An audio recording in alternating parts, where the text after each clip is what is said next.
is the Rangers Journal now.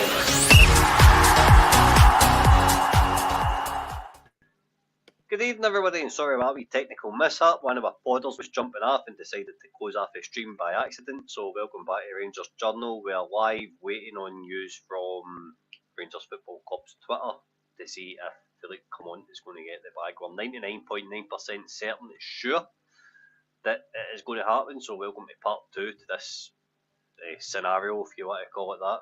I'm not going to introduce the panel again because we're on part 1 there. Ryan, I'm going to come back to you. We're talking about McInnes and stuff there, right? But who would your choice be for the long-term Rangers manager role? Really difficult one. I like the guy from Malmo. I like the guy from Rakow as well in Poland. I think he's got a good calibre as well. So one of those two, based on winning experience and experience of other markets in Europe that we could potentially delve into, like Fred and James, would be okay for me. And the American guy as well, Wilfred Nancy. Well, yes, I will learn his name by the end of this podcast. Yes, one of those three would do for me. If it can't, of course, be Steven Gerrard. Fair enough.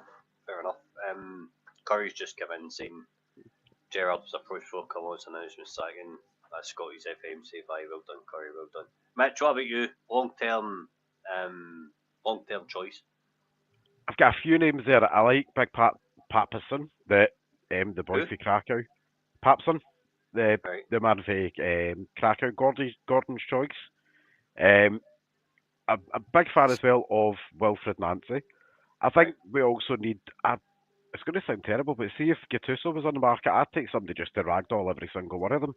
But I think that's just where I've been all season with the team, mind you, where I generally don't even care like when somebody comes in and does just come in and leather all of them for a start. But I think being sensible for a minute, I wouldn't mind the previous Denmark manager, what's his name again? I think he's still out in the market at the moment as well, the boy that took them through the Euros. Hold on, I'll get you his name just now. I need to get in the Google. Give us a wee second there, but he was one of my picks as well previously. I think some of the managers I was shouting for earlier in the season have actually. There we go. Thank you very much, Gordon. Like I would take Humulund in there as well. Good shout there as well for knowing the Scandinavian markets as well. And again, another way a great track record of finding some hidden gems there as well. But see, the Gattuso agenda's growing there in the comments. I can see it. Some other people just want the players to suffer like we did. Fair enough. Cammy, what about you, mate? No, I don't have a name, to be perfectly honest with you. It's my thoughts with regard to what I'm wanting in the type is, I'm just repeating what I've said earlier. So I'm not as down with the kids with regard to all these names and all that sort of situation. So I'll just wait and see. We have to just get the announcement first, and then imagine interim appointment, and go with a view to 1st of June. But I can't throw it. I can't. Previous Rangers managers, you've always been able to. I think there was a really obvious candidate because we've done it mid-season. We've Gerrard left. Van Bronckhorst was very much I think pretty much everybody was agreed. Then there was obviously the situation with Beale in the director's box at the Aberdeen game, so you knew that was going to happen. This one feels very different, but I will say we can't possibly, and I think the fact that the takeover's ongoing and all that sort of situation, I think that means that we won't make a permanent appointment at this stage. I would ban mid-season appointments ever happening at any football club. You just look at Man United and you see Amarim didn't want to come in until the summer of 2025. I bet he's wishing that that's what's happened, because all that happens is you become attached to bad results and what have you. So we just have to wait and see. But certainly, I don't have the guys in the Coppin report and all that sort of stuff. They pull the names and the players and all that sort of stuff. I've not got time for that. I just wrongly I trust the people that are employed at our football club on our board. You know, me and Ryan, and we just pay our cash for our season tickets and all that sort of stuff. The mugs. You basically trust the people that are employed by the football club that have made repeated poor decisions across recent years. I would hope that the same people aren't involved in the decision-making process for the next permanent manager, because we can't. I said what I said earlier on. We can't get this wrong again. We can't just keep going through this cycle. But I really can't actually believe that 90 minutes after the first sort of murmurings that he was getting sacked, and we're still waiting on an official confirmation from the club. But I mean, it's pretty obvious that everywhere else, Sky and all the big players have commented on it. So I mean, it is definitely happening. But I'd imagine that I would have thought that everything would have been in place when you sent out that message to the trusted WhatsApp group. You know, but maybe that's the planner in me, that I think that surely you should have all your ducks in a row before you actually do that, and then it comes out at 6:05, and then at 6:15 the official announcement comes out. But this is Rangers, so I shouldn't really be surprised that communication's no spot on. You can't really be surprised with that, can you? I think the delay might very well come down to just some of the financials getting worked out behind the scenes, obviously, of who's getting paid what, etc., and probably getting clauses, etc., and all that put in place. But see, to be honest, Mitch, that shouldn't make any difference at all with regard to the fact that he's been punted. The financials should have been those conversations should have started at 6:00 last night. So we're 24 hours on. The clauses in the contract would all have been there with regard to what you get, and if you lose your job, all that sort of situation. So I think you can still make the announcement. I just think it's pretty poor that the Sunday night is dragging on, and we're still no any further forward with official confirmation on it. You know, it's just, you know, so you leak it out to you leak it out to Fabramano and Sky and all that sort of stuff. But us as supporters have still heard nothing official from the club. You know what I mean? It's kind of became one of these situations where it's like the fart in the room. Everyone can smell it, and we're just waiting for somebody to own up and just be like, look, it was me. I done it. I sacked him this morning. Like, you know, that way. But I don't know as well. There's probably, you'd imagine, probably a wee bit of dots of the I's, crosses of the T's about probably gagging orders and all that, what you can and can't say, posts getting split. Worst analogy I could have used, but we weren't ready here. But right, Ryan, I'll be seeing you outside, son. Like, absolute nonsense. Here he's doppelganger, to be fair. I've lost my train of thought now. Ross, is there any sign language interpreter, Scott? Ross, is there any updates? Like, what's your thoughts on any? Who do you want in? I know you've said Gerrard kind of in the end term, but would you want him long term? Look, it's a real. I've been listening to you guys talking through, and I kind of sympathise with what you're saying. We want someone first and foremost that is going to win games, and that has to be domestically, right? That is just the number one target for any manager coming in. Win domestic games, win domestic titles. Basics, foundations of any good Rangers manager, right? We got to European finals with managers, and they won't be regarded as a Rangers managerial great because they didn't win the league or they didn't, develop the team in the SPFL. That has to be our bread and butter. Anything ahead of that is a bonus. Clearly, the different things that are at play at the minute could determine quite heavily what sort of a manager we get in. So it's all right chucking names about now and people that we like or that are successful with their relative club. But until we know the aspirations of these next owners and what they want Rangers to be known for, it's very hard to speculate. Do they want a Rangers manager who is going to be famous around the world, someone that is a figurehead and a sort of talismanic manager to be that kind of global appeal and sort of double down on what we know as to be a globally supported football club, but potentially untapped in certain markets around the world? Maybe. Do they want someone with a sporting director coming in, as we hear is the plan? And therefore you would think someone potentially more youthful with support on his recruitment and sort of more of a tactically astute or conscious manager. Potentially that feels like that could be the way. And therefore all of the names that we're saying are potentially devoid because it could just be someone that's, a pro that's recently finished. I'm thinking someone like an Henry or someone like that that's maybe not been tested in a big club role. That feels maybe likely. And I guess that what are the long-term aspirations for them at Rangers? Do they want to push for a reformation of our league or what our league structure looks like, whether that's merging with another league, whether it's expanding the SPFL, whether it's, whether or not they're lobbying for change at that level could again determine what this manager looks like. But all of these changes take time, right? So, and again, another thing to throw in there is it a 1 year, 2 year manager whilst we sort of work through the fires and put the fires out?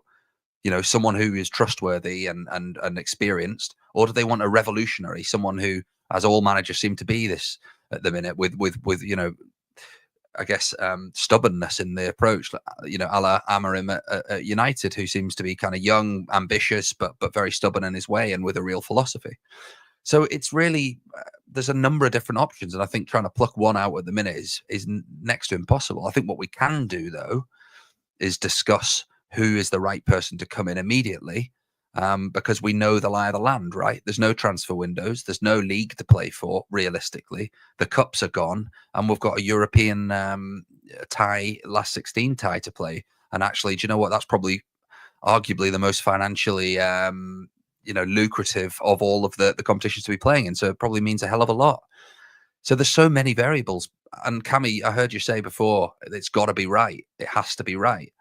We've heard that every time, haven't we? It does have to be right. It has to be correct. There is no margin for error at Rangers Football Club. There is none. A draw is a defeat. A draw is catastrophe. That is just the way it is.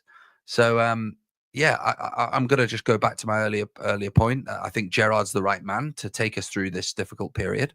I think a lot of the leadership qualities that he possesses, not just from a footballing point of view, but as a man, as an experienced professional, would really tide us over during this period of time. And I think that's what's needed. I think that is something that is just screaming out. I don't think Dyche is the right man. I think it wouldn't be the right job for him, and I don't think it'd be the right man for us.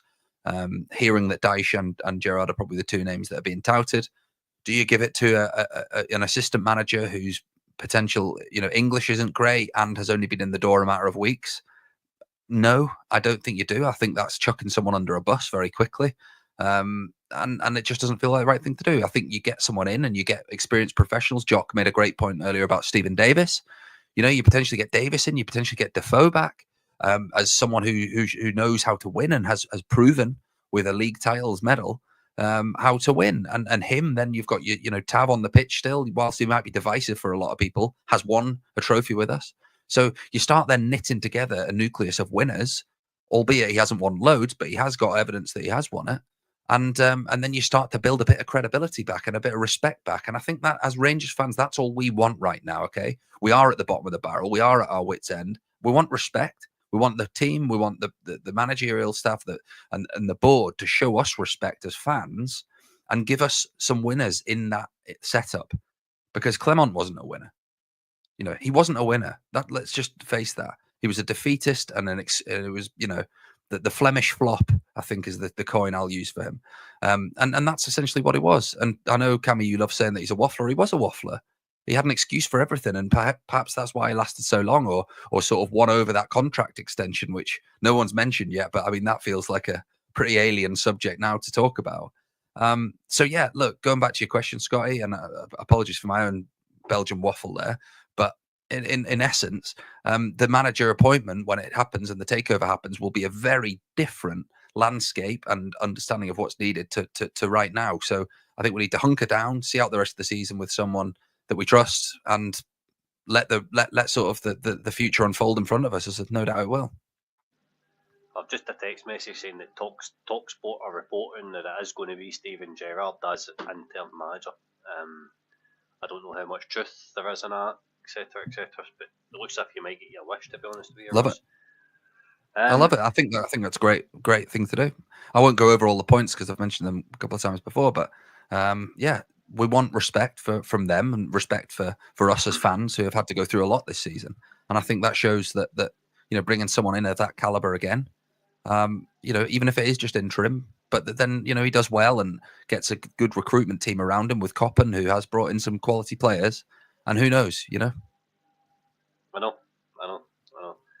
I'm mixed on it, if I'm being honest. I'm completely mixed because I think Gerrard would need a summer to get his identity on a pitch.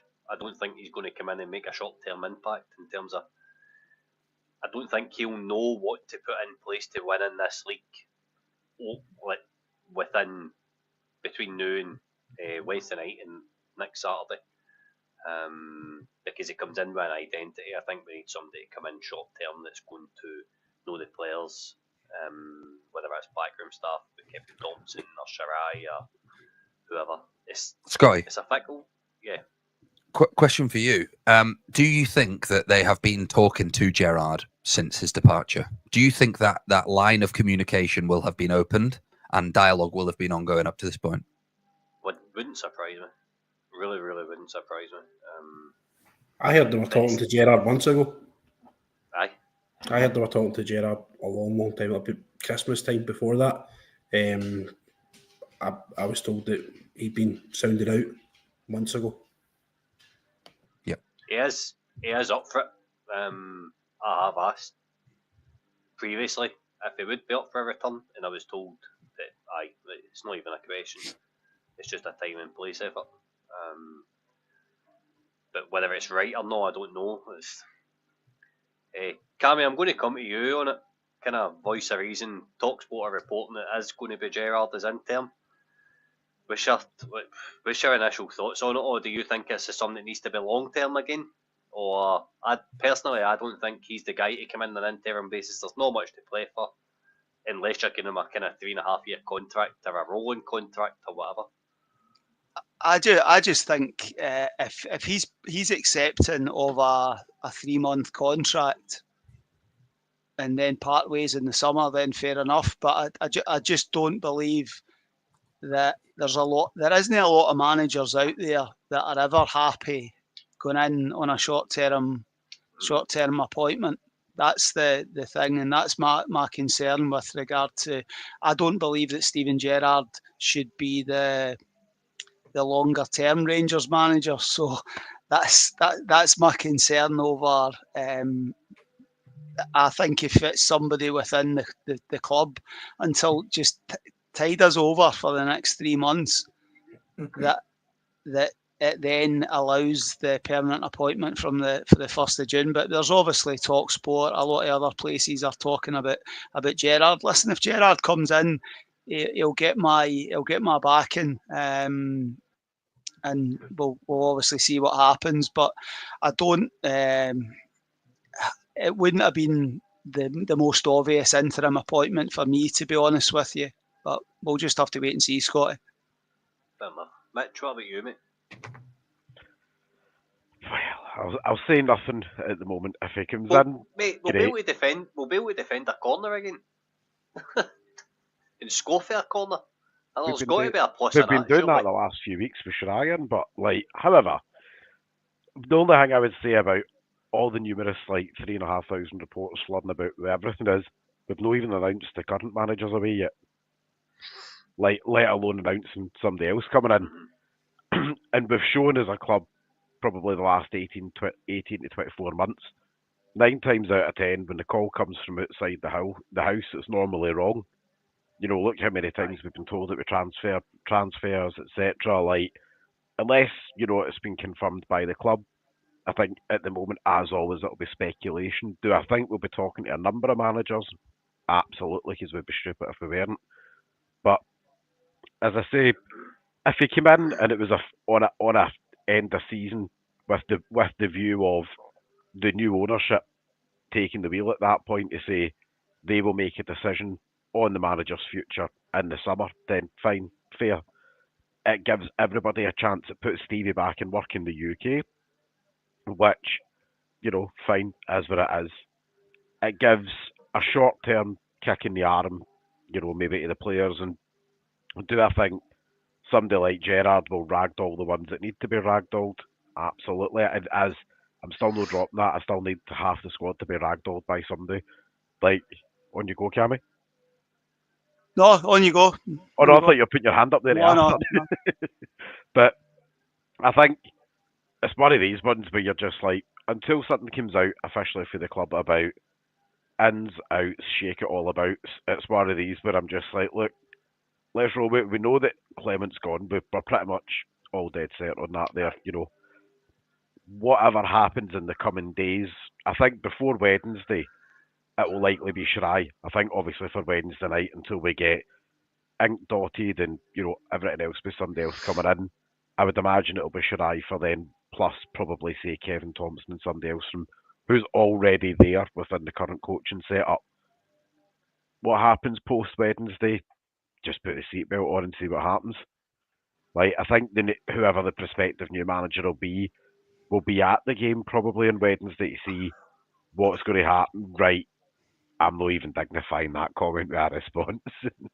But I think to cover the Michael Beale point, you lose any favour you bring by bringing Michael Beale back in with Steven Gerrard. And I think, Curry, that's plenty of you. But I think in terms of, you can't bring Beale in with Gerrard like that straight up. That's not going to fly straight away. You know what I mean? I think if you were to say somebody's banned for life for the stadium, Michael Beale and his mole are probably right up there. Like, you know what I mean? Like, you can't sneak one in without sneaking the other one in. But I think with a sensible head on, genuinely, you can't bring that in. Like, it's already a very volatile situation. You bring the snake in the grass back in, then sorry, but you've already lost half the zookeepers at that point. Aye, there's aspects of that are definitely true, mate. We're still awaiting an announcement for Rangers. If you're new to the channel and you've rejoined us again, thank you for joining us. Please hit that subscribe and like button. We're here, we're waiting on some kind of announcement to say that it's done. No, luck will come tomorrow, but never know. Brian, where you at on everything, mate? You get any new thoughts or anything you want to talk about? Just wanting to get this over and done with, mate. It's just typical of the club. It's all over the press. Aye. It's all over fan media. We're sitting here like they don't care about us, man. It's abundantly obvious. We're last in their chain of thoughts when it comes to these things. I think you were saying about possibly the announcement being delayed because of litigation and stuff like that. You tell the guy he's been relieved of his duties. He's still an employee of the club, but don't come to the training ground tomorrow. You're not welcome. You know, you've been put on gardening leave, waiting for further instructions. We advise you to contact your lawyer. Simple as that. Right. So, and the club make calls and say, right, who's taking training tomorrow? So that's the other important thing as well, is that we've actually got to go in and train these professional footballers tomorrow. They've got a game on Wednesday night. And although there's nothing to play for, pride, do you know, more than anything else, we've still got to show face. We're still Rangers. At the end We've of the day, also still got 2 old firms between now and the end of the season. Minimum. we've got to keep face here. You know, we've got to actually show that we've got a horrible plastic part to go down and play on, that we've not got a great record on Wednesday night. So Tell you what, though, there'll be knee slides on that, will they? No, definitely not. So there's still an element of professionalism that's got to remain in the building as well. So they've got to get their ducks in a row. I've been told, the players were told this morning, that the manager was finished. I've been told that was basically told to them this morning, first thing, that the manager was relieved of his duties. So we've just got to focus. My concern is talking with Gerrard as an interim manager right now. Obviously, as we spoke about a few minutes ago, I'm a huge fan, right? What happens if Gerrard comes in, wins both those 2 Old Firm games that Mitch was just talking about there, right? Has a right good, strong finish to the end of the season, punches through Fenerbahce, gets us past the Roma Bilbao, goes down to Old Trafford and smashes Man United down at Old Trafford as an ex-Liverpool captain and takes us to a Europa League final. Are we then got a bit of a problem to say, right, he's done well enough to hold on to the job? And that puts the cat right amongst the pigeons as well. The new owners come in, let him go. Does that put the new owners in the back foot with some of our supporters as well because they've let the guy go that they all wanted to stay, or some of them wanted to stay, to then replace him with a guy? That puts a lot of pressure on a new guy as well, because the guys come in to say, by the way, half the guys that are going to be supporting you in the stadium didn't want you. They all wanted Gerrard to stay. I think there's a two things can be true situation. If whoever person X is that comes in between now and the end of the season, the floor is theirs, and you've got a platform to go out there and perform well in Europe. You've got to win, 2 of the biggest league games that we've got, and restore some respectability within the league standing. That at least we cut the points deficit back down a wee bit now. We're certainly not getting ourselves into a title fight here before anyone either in the panel or in the comments thinks that I've already started hitting the bevy already. But to at least cut that points gap down to between 5 and 6 between the end of the season, and you get a tune out of the players that we know are definitely staying next season. But it also then gives that manager, if they're currently out of work, it gives them a platform and a shop window to other teams who will likely, in the summer, be looking to shop for a new manager. If that manager's only got a tie-in to the end of the season, they become awfully attractive if they do well here. And the same token goes, if it goes humming, we're not sitting in a situation paying off somebody for 2 years worth of a contract. Let's go and burn another £2-3 million outside Ibrox. Because as Cammy touched on before, I'm sick and tired of going through the cycle of this. It feels like every 12 to 18 months we're having a game of, guess who now? We've actually diluted the prestige of being the manager at Ibrox over the last 6-7 years. And it's, quite frankly, it's pretty humming to be in that situation.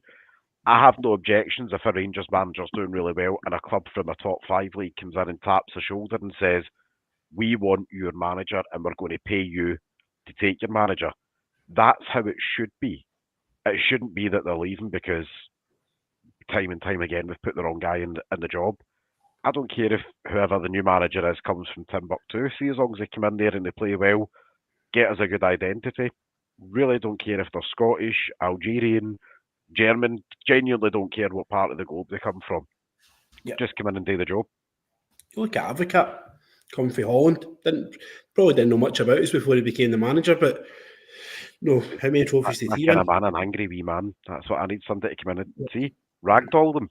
The little gem. I mean, the thing that you're saying, that see as far as a managerial point was concerned as well, probably be in their thought process as well at some point to think, right, see as much as players as helpful assets and you can move them on. See if you get a right good manager and you get a good team behind him. It's another kind of trading model in itself as well, that you can make money from your manager. So it's... You look at what Brighton did, obviously, with shipping Potter out, obviously, to Chelsea.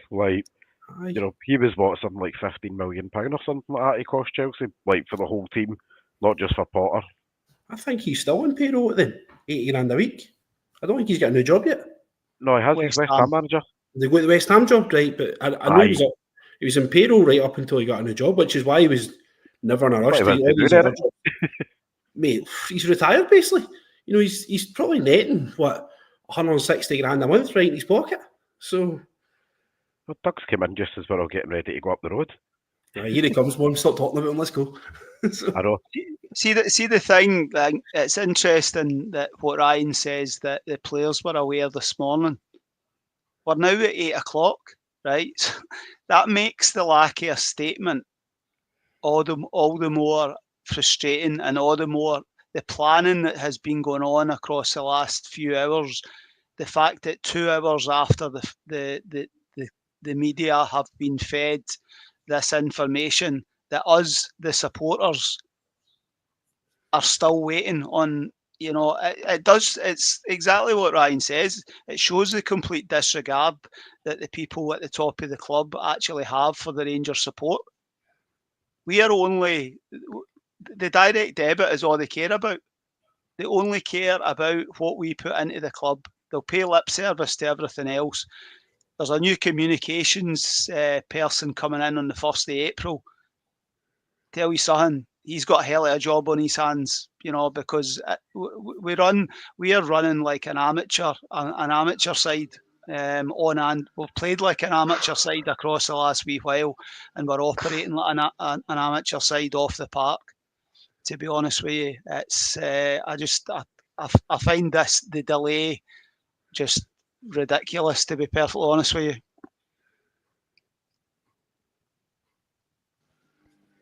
Aye, that's very true. Very true. It's beyond ridiculous now. I think a couple of you boys are heading off anyway, ain't you? Cammy, you, Mitch, and Ryan are leaving us. Am I right? I'm hanging on. I'm hanging on You here. hang on. That's Hang on. I'm hanging on here.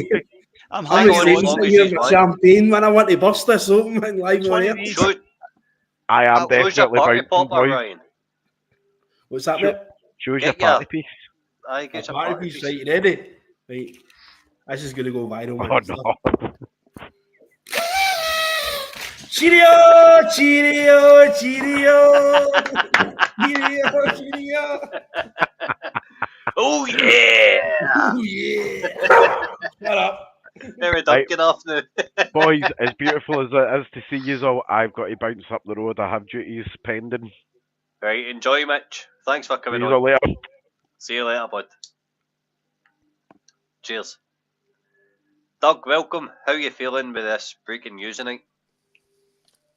Good evening. I think that most people probably welcoming the news. It's been on the cards for a wee while now, so to finally get that confirmation, I think just gives us that bit of catharsis that we can start to look at what the next steps are and sort of moving forward.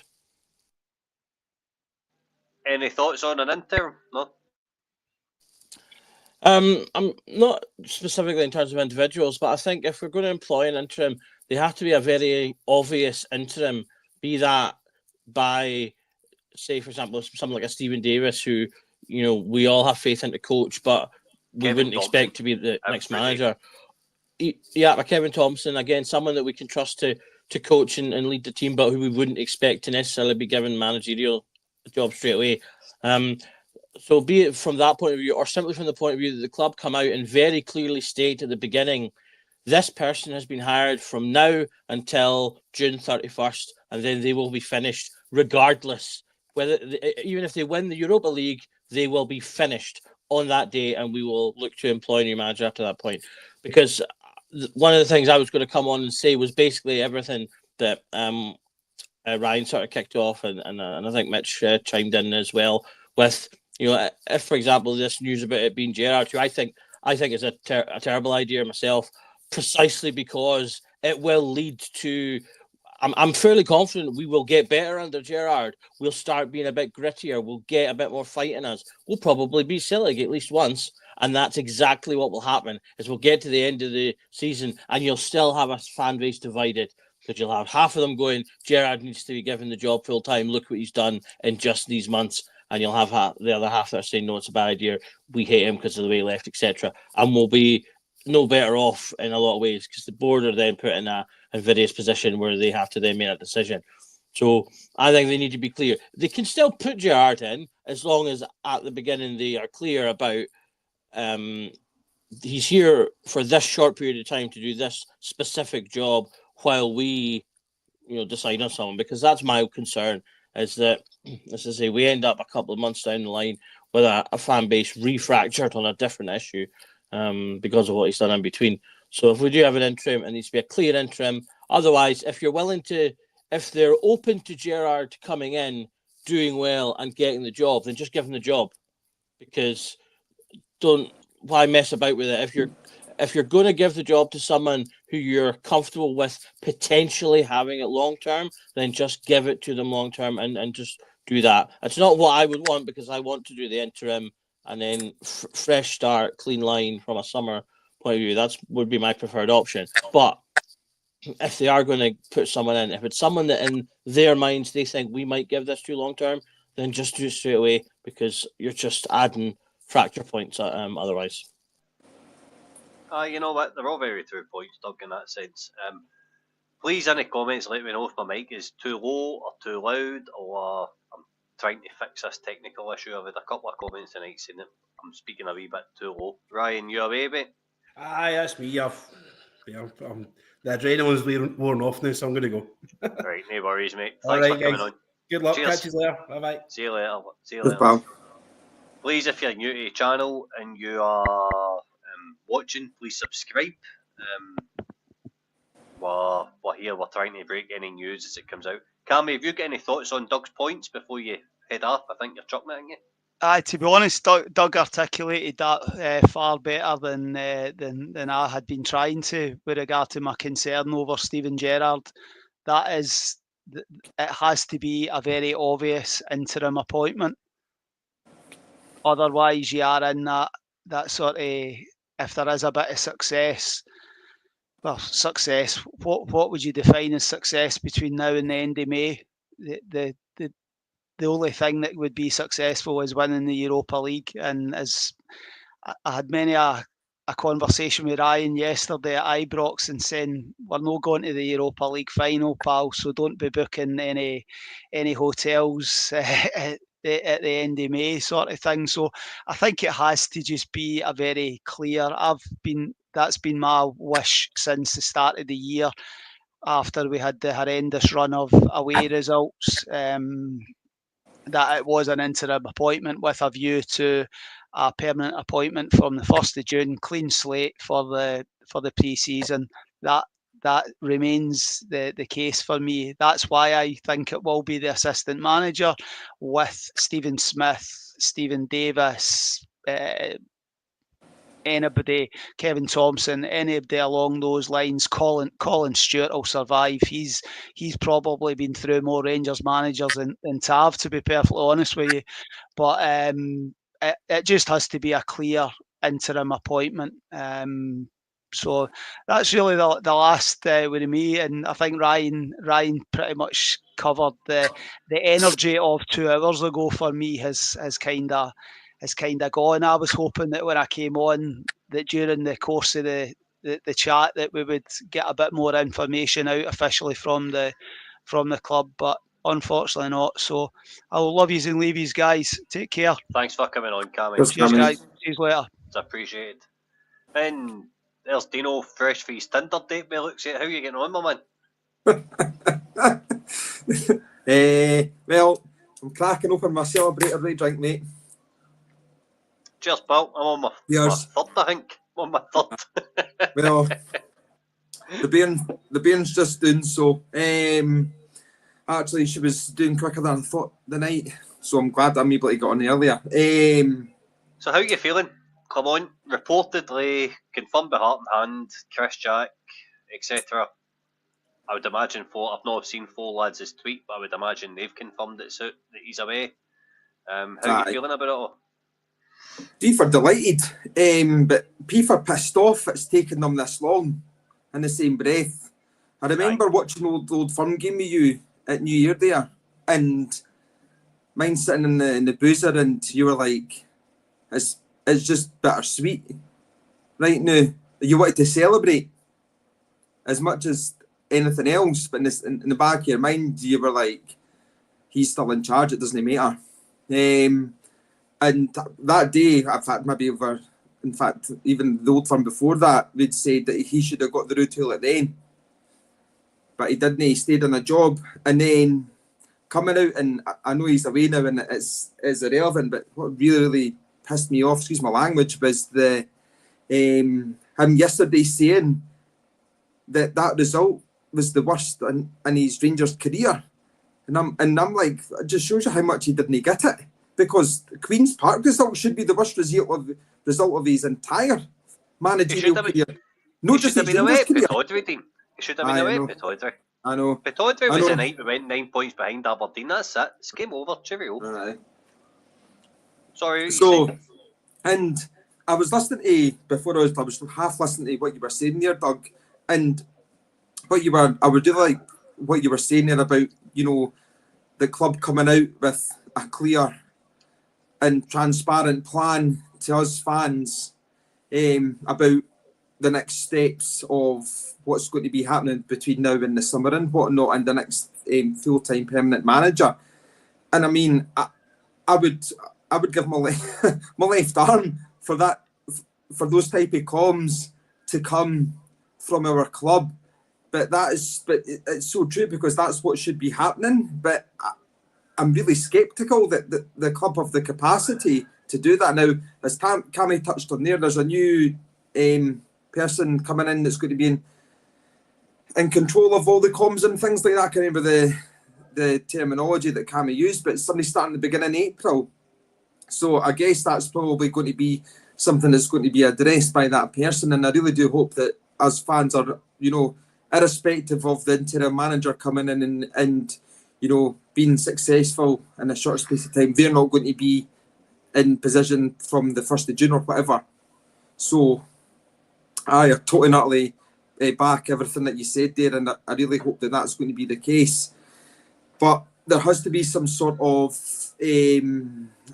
accountability taken from the hierarchy within our club to make the fans suffer for so long with with him being our manager. It's been utterly depressing. And I've shared my opinion quite a lot of times, and hat off to like folk like Ryan and Scotty and whatnot and Ross and all that go, Dylan or whoever they go every week. Like, you work hard when you have your leisure time, you pay money to entertain yourself. I don't know kind of folk can be spending their hard-earned money to make that trip to Ibrox every week or whatever, to go and be subjected to that, and then like leave. Imagine that you've spent £100 and you've like got zero return on investment. Hopefully that this is the last time that's going to be happening, and for a long time ever again, that we're not going to be subjected to a change in manager every year and a half, because the people that they employ is absolutely and utterly garbage in the SPL. And that's as everybody's obviously said previously, that's all we want as fans, is we want to be winning titles and whatnot. And Scott Kelly made a great point.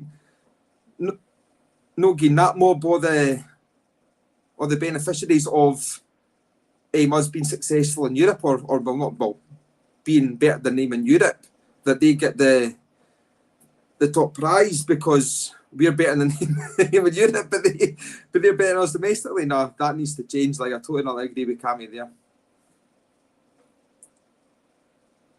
Doug, just before you take over, I know you're going to do a wee bit of hosting for me for 5 minutes, so thank you for that. Do you never remember me and you went through to Harrogate to visit Ross for the weekend, and we watched the game? I think we won, didn't we? We were in a pub full of lager that day, but from what I remember on the drive home, the drive was an absolute nightmare, considering that I took us to the wrong place and whatever, but we'll get to that another day. But the drive back, we were like hungover, just wanting to get home to our beds, and there was this WhatsApp room up was doing about that Clement had chucked it. Aye, and it took us all of a sudden, weren't hungover anymore, we were perked up, we were good, we were feeling great about life again. Steven Gerrard's been strongly linked through Sam Matterson at TalkSport to become in an interim basis. What do you think of that? So once you're finished, Doug will take over. Doug, give me your intake on Gerrard as well when you take over, mate. Gerrard, there's That's typical Mitch.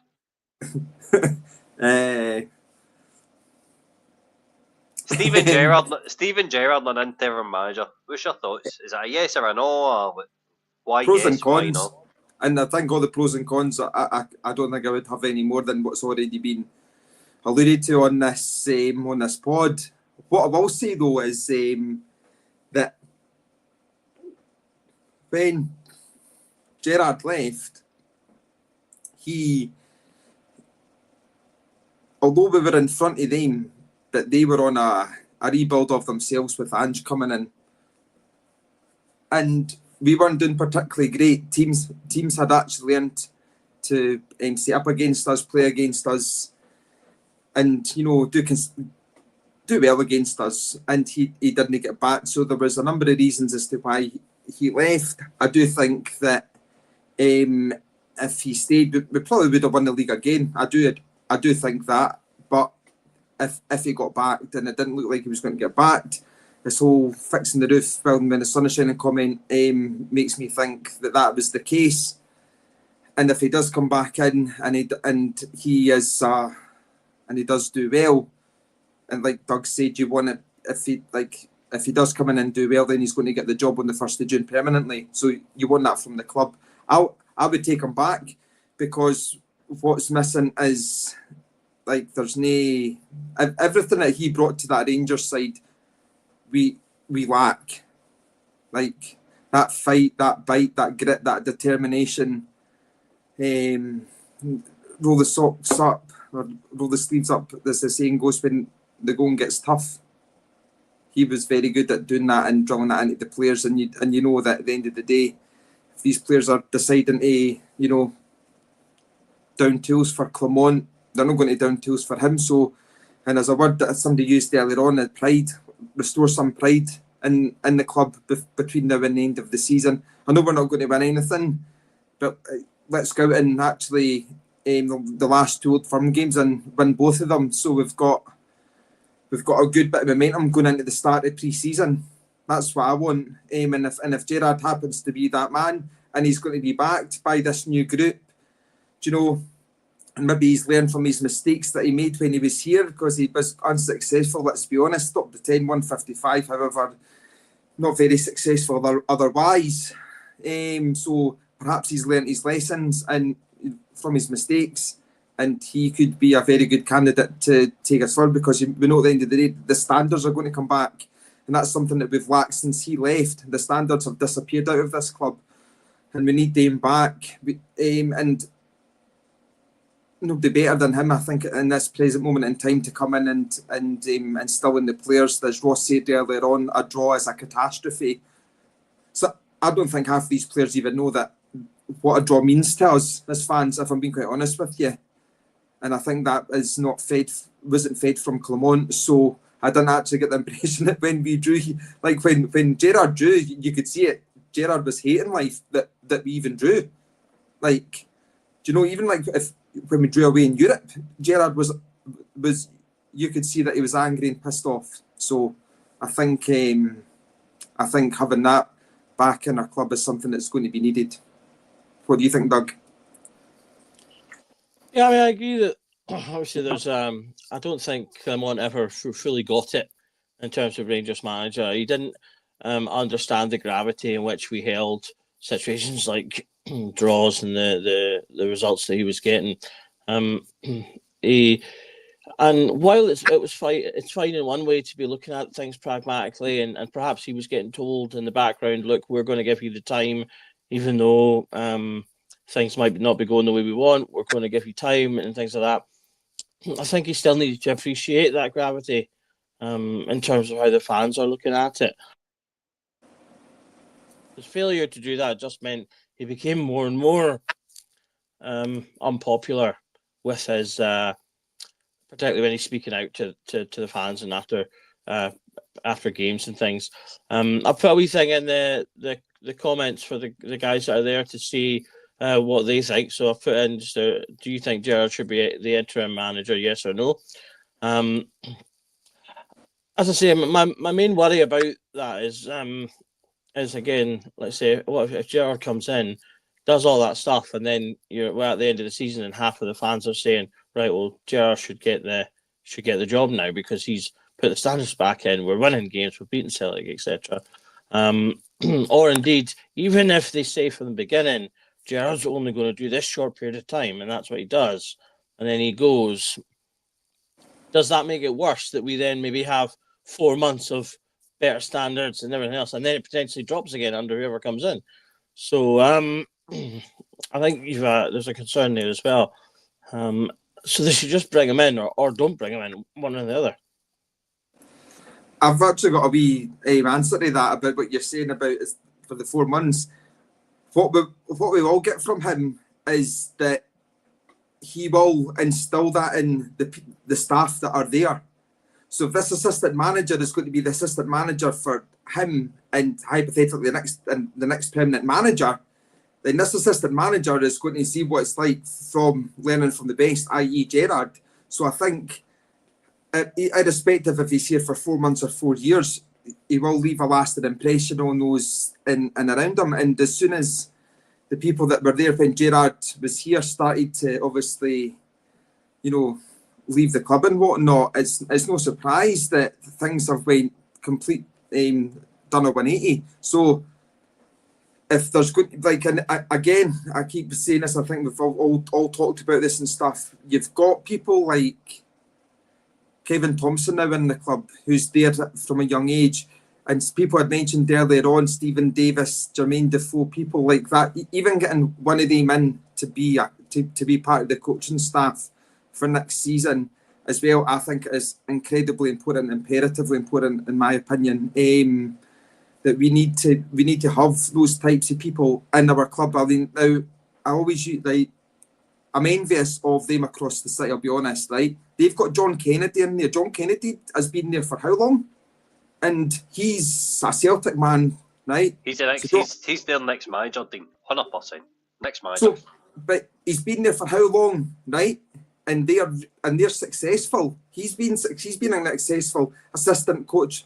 I don't actually know what he is, but he's very well thought of at Celtic. Now, it's not a coincidence that he's been there and they've been successful. We do not have that. And it's somebody who's been in the doors for that length of time that I'm wanting to see. And, somebody that's there, a manager comes in 2-3 years, goes on to pastures new, but somebody still remains. That's what I want to see. And the manager that comes in, they've got their coaching ideas, they've got this at the next thing, but they have an assistant who is from the club and knows the club. Now, somebody had said that Alex Shray was maybe perhaps not very good. We will never know the answer to that. I personally think that I don't think that Alex Shray even was able to get a word in edges with Clement. And that's my own opinion.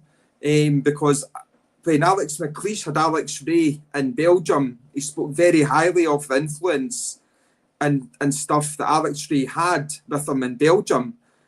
Now, I'm sorry, but Alex Shray's Rangers man, won, Helicopter Sunday, wasn't it? So, you know what? He knows what it takes to win and what it's like to be a winner at this club. He was a youngster at the club as well. So Alex Shray is, part of our history. So I don't think that Alex Shray wasn't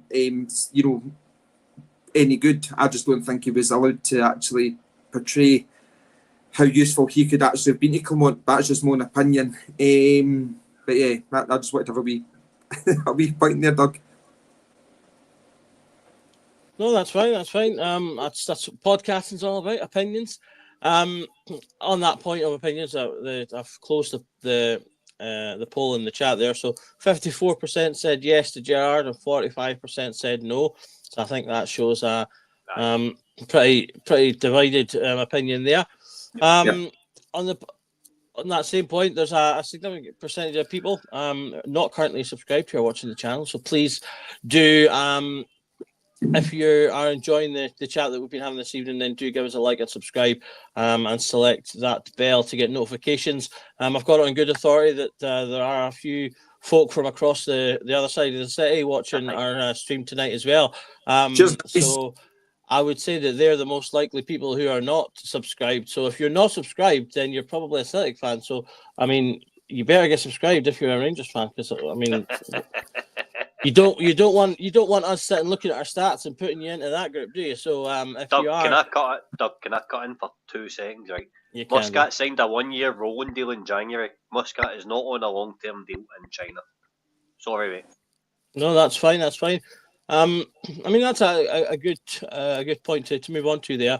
After you've clicked your subscribe button, is Muscat, Dino, what's your thoughts on him? He's been a popular appointment. In fact, I'll come to you, Scotty, first, actually.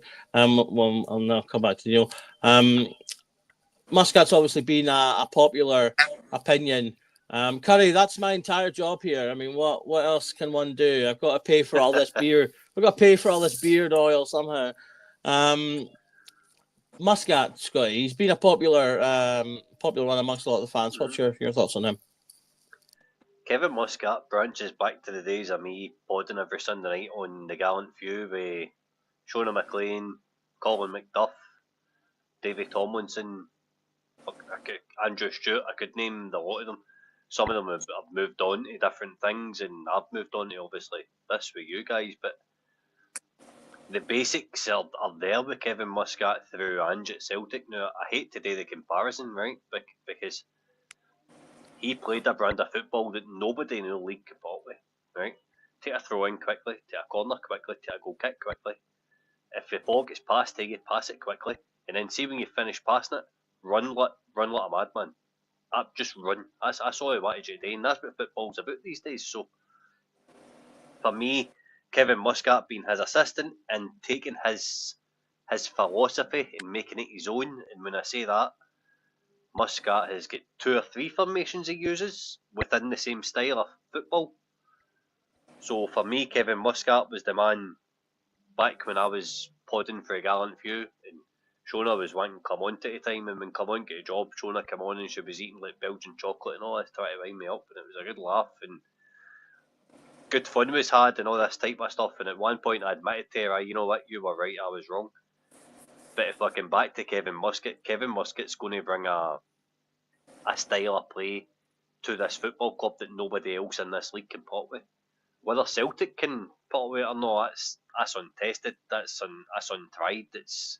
Nobody's ever played that way against them. That kind of angry, I like to call it, kind of angry rock and roll football, if that makes any sense, where you're just going on the park with a bit between your teeth 24/7, and you're going to the end you can now. Whether you're 2 or 3-0 up, you're going to go and want to score 4, 5, and 6, and that's the way this club should be.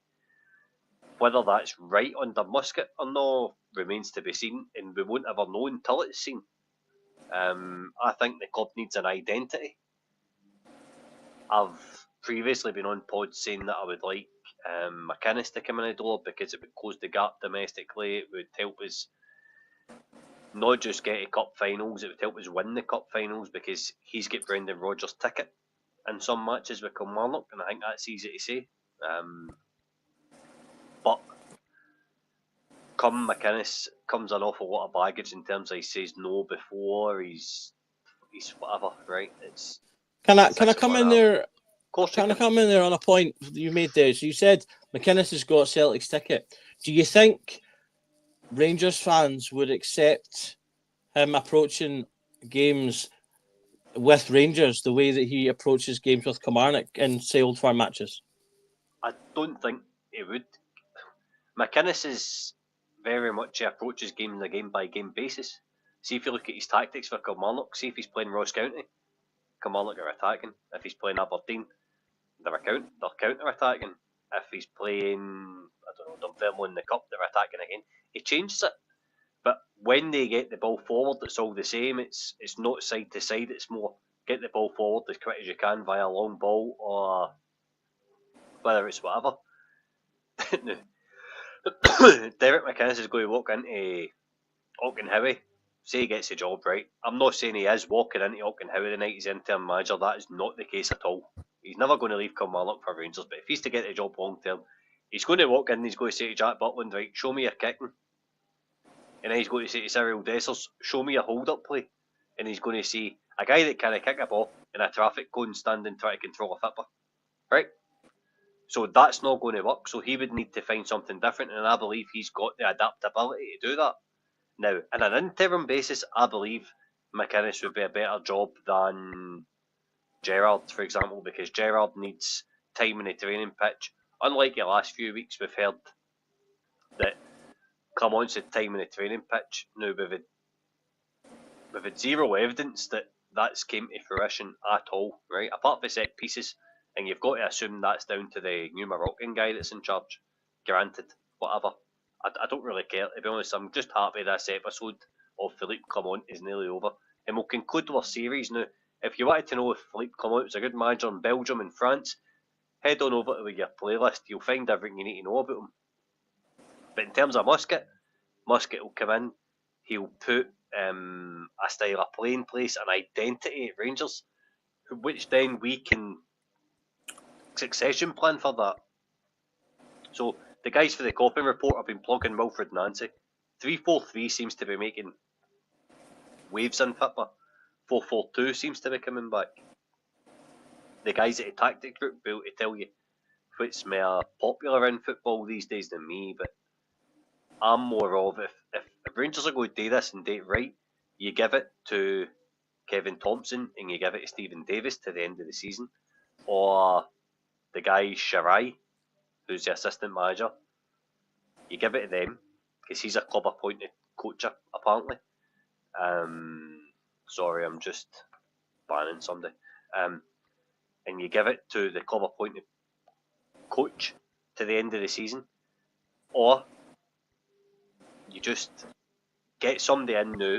You go and pay the year for Muscat because he should have got a job in the first place anyway, because he's got a brand and a style that we want to see that would make people turn up. Whether it's successful in Europe or not doesn't matter. We know it's going to beat SPFL teams, so go out and get him. He's your man. I've heard that he's nothing in terms of being a manager like he is, like he was as a player. So he's not going to come in and crack kids together and see all this stuff about get Duncan Ferguson and he'll put a toe up people's arses and he'll fix this and he'll fix that. That's a load of nonsense. That doesn't exist in football anymore. If you do that to somebody, you've got a lawsuit against you, right? It just doesn't exist in football. If you call somebody a fud or whatever, you'll get a lawsuit against you. It just doesn't exist in football or in society these days, right? They know probably, hopefully, back me up on that. Like, That's what I'm saying.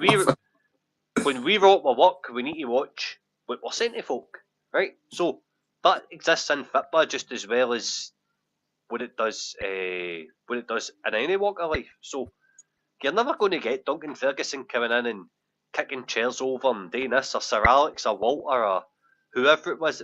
These previous past kind of successful managers in the past. That's fine, right? If that's the way football is, what we need today is get somebody in with an identity and a brand that can bring it to Rangers, because we've got this takeover coming up, and they need to then look at it and go, right, okay, Jeff Day suits that brand of football. Igaman suits that brand of football. Raskin suits that brand of football. Diamande will absolutely thrive in playing quickly, running up, because Diamande's got a good engine in him. So Connor Barron, brilliant. Lyle Cameron, brilliant. Right wing Ross McCausland. Now Ross McCausland is probably a finished article at Rangers. I don't expect to see Ross McCausland coming back. I hope he's right. I hope I'm wrong on that. I hope he does come in and have a big impact. But what I'm saying is the young players and the pacey players and the players with ability on the ball that can make the right decisions will come to fruition. And Doug, you know yourself, right? You're my data guy when it comes to Rangers Journal, right? You come in and you back up anything you say with data, whether you drive me nuts with it, whether it's group chats or whether it's in here. Football's about data, and Chelsea want Jeff Day because of data, because he's hitting X amount of numbers. Whether we think he's good or not on the eye test, it doesn't matter. Teams will still come and hit certain targets, will still come and buy players that's hit certain targets. So for me, that's probably why Muscat is a good choice, because he's got a brand of football that will win in Scotland. He's going to make players from other data-driven teams buy them, i.e. Chelsea, Brighton, whoever. And he's going to give us a future. So we can then go, right, who else plays similar to Muscat? Because everybody's seen Rangers doing it and they're now trying it, and he's done well with it, so we'll bring him in because he's got a wee bit more adaptability, or he's better at it, or he could be better in 3-4 years. It's all that type of stuff that we need to start looking at. This season's supposed to have been a developmental season, and unfortunately the guy that's been in charge hasn't really developed as much. I think it's fair to say. And I think that needs to be our vision moving in. Kevin Muscat, not Derek McInnes. Yeah, well spoken there. I think Scott's covered most angles on Muscat there. The poll in the chat is sat at 58% saying yes to Muscat and 41% no. So again, pretty evenly split. If I come back to yourself, Dino, do you have any other names that you want to throw into the hat that maybe haven't been mentioned or have only been touched on this evening? Nah, didn't mate. Everything's fine. I saw someone say Benitez. What did you say to that? I'd have Rafa Benitez. Would he have us? I mean, no disrespect, but did he not manage Newcastle? Yeah, he did. Yeah. I mean, no disrespect to Newcastle, but if I recall correctly, when he was managing them, they were bang average at best. So I don't think that the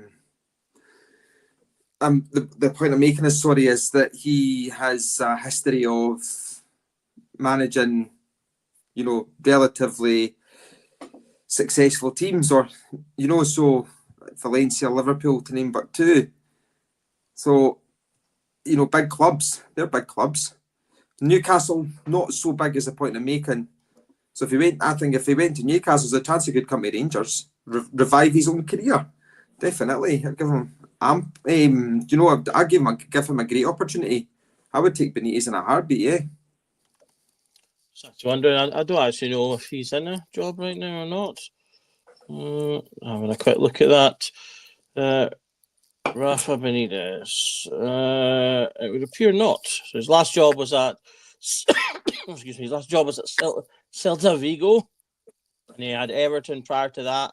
I thought we had City Everton. Yeah, it was at. I think was he there just before Gerrard? I think.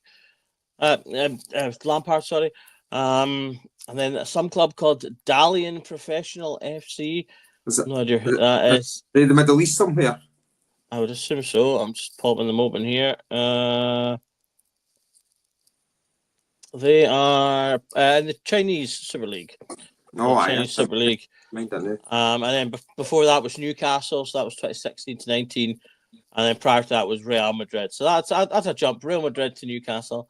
I think Newcastle really kind of went all out on him at that point in time. So yeah. Okay, look. Let's see. But like Scotty said there, though, in terms of the next manager has to be able to adapt and change and not be so stubborn.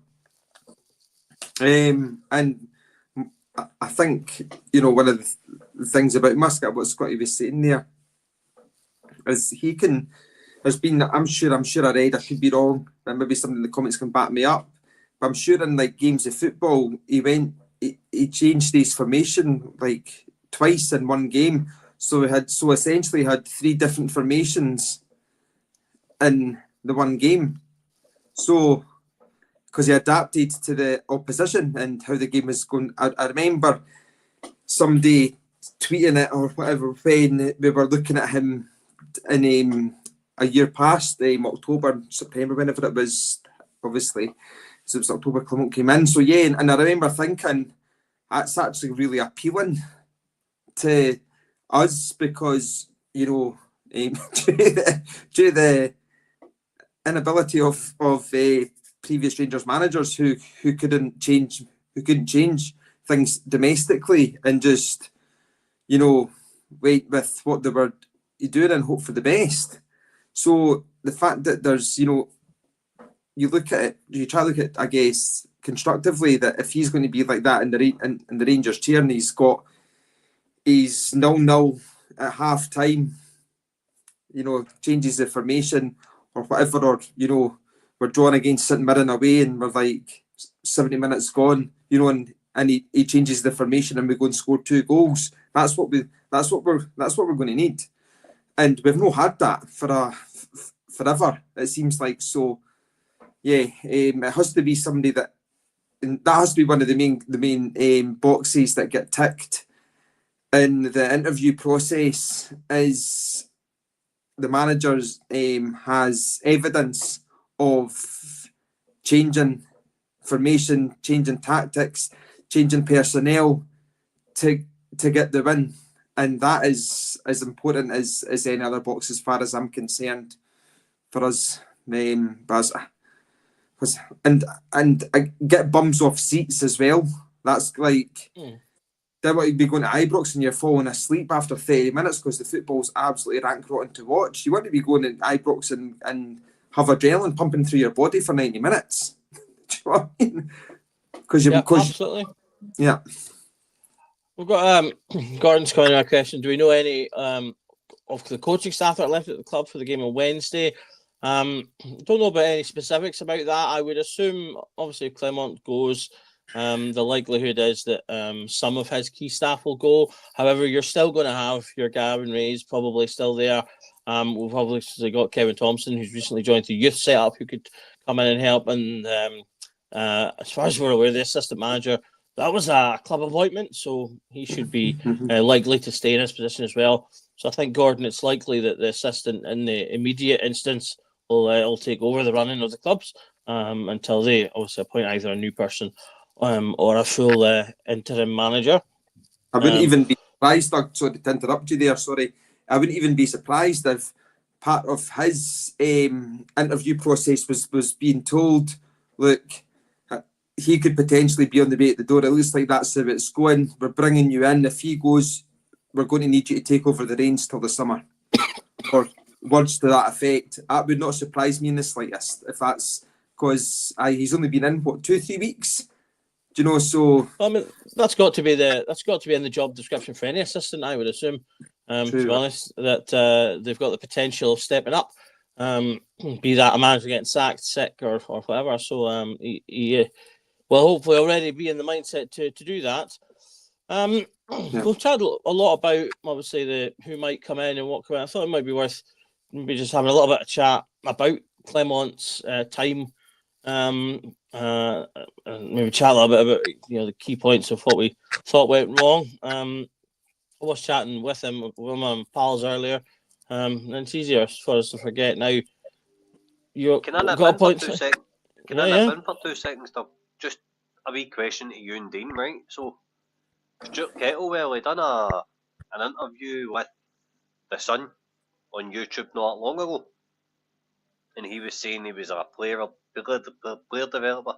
Now, I'm not one for kind of blogging mainstream media, right? I would actually go and check it out because see the interview when he's Motherwell manager and he's talking about what he's doing with certain players, and it's actually quite good.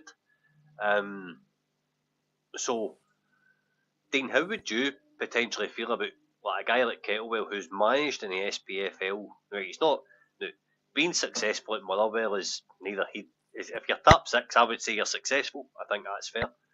Do you think him coming in as a club appointed coach and being on the coaching staff? Now, the reason he left Motherwell, it's well documented. They couldn't really handle the pelters and stuff he was getting for fans.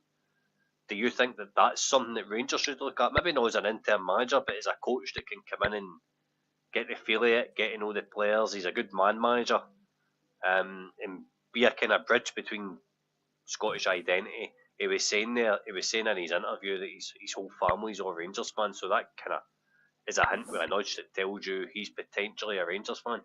Ticks that box. Is that something you think would be a good move by the club?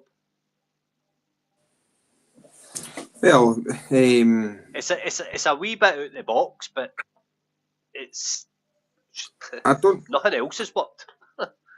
As I was just about to say, I don't think I'd be against anything right now because nothing has worked. I don't think I could sit here and say that something that wouldn't work. Whereas he's done. In fact, he did better than expected when he was at Ross County as well, didn't he? So it's not just Motherwell that he did. I think he was co-manager at Ross County or something, but when he went to Motherwell, he's completely smashed out of the park for half a season or whatever he's done. So having again, I wouldn't be against anything like that at all, Scotty, to be quite honest with you. Something that would be able to be represented at the club. I think if he would be there in terms of you're saying bridging that gap, that I think he would represent that very, very, very good, to be quite honest with you. Aye. Dylan, just to answer your wee query, mate, it would be as a coach, a first team coach. It wouldn't be as interim manager. I'm not saying anything like that. I'm not daft enough to say that. Let's be honest. It's just in terms of developing players and just running training. For example, be it Gerrard that comes back, you need somebody to run training for him, speak to him tactically. Doug, what would you think? Yeah, I mean, he seems a promising manager. And like you say, in particular, he's done well with a few young players. So I think it might have been a bit earlier in his career to take the manager's job, but certainly coaching, or had we not just appointed an assistant manager, he could have potentially been someone you could have convinced to maybe come in as an assistant. The only alarm bell is that, obviously, unfortunately, given what's happened to him at Motherwell, just even from his point of view, I think he would maybe be hesitant to come to Rangers because he'll get, unfortunately, depending on how things go, he could get that and worse from certain but points what I'm of saying fans. is, if he comes in as part of the backroom team, short term to medium term, or short term to long term, then that takes that aspect off of him. Like Alex raised some digs in the last couple of months. I don't think we're wrong in saying that, but I think it could be a good idea to have that young Scottish promising manager in the coaching stuff. Yeah, I mean, it certainly works from our point of view. Whether he'd be interested in that, I'm not sure. Obviously, I would assume he'll want to get back into management.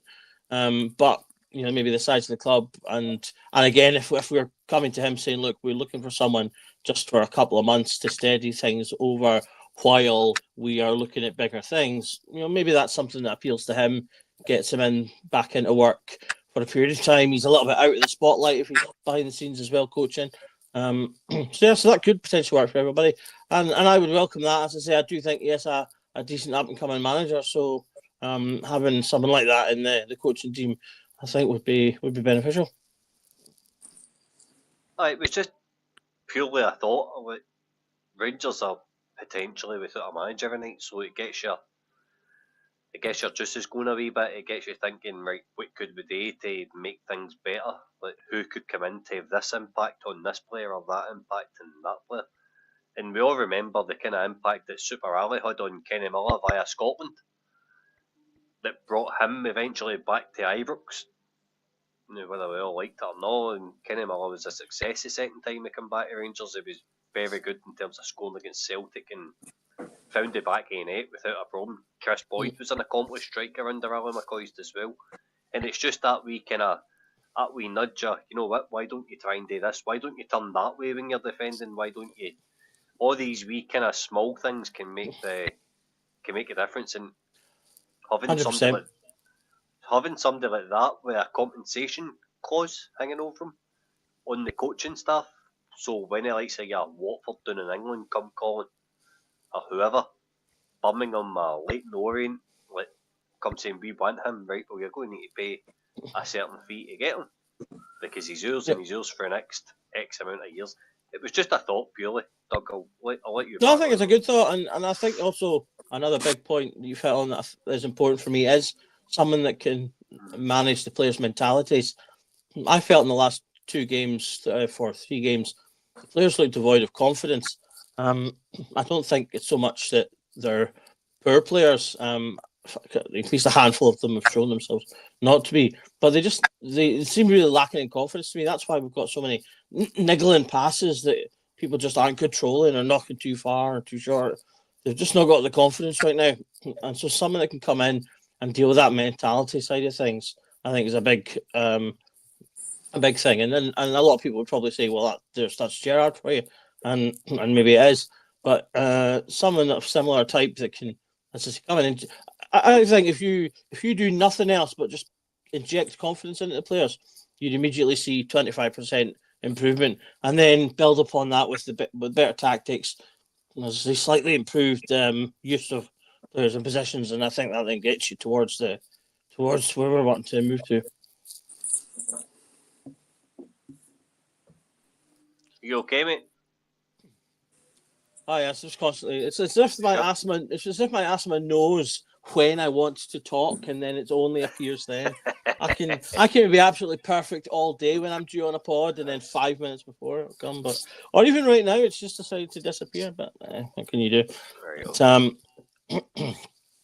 I like Mitch. Mitch has brought in a good point alongside what you're saying about Kitwell. There puts him in the shop window for decent clubs as well. So that could be something that's beneficial for him. As I was saying before that point, I thought maybe it's worth chatting about, what went wrong with the Clement era.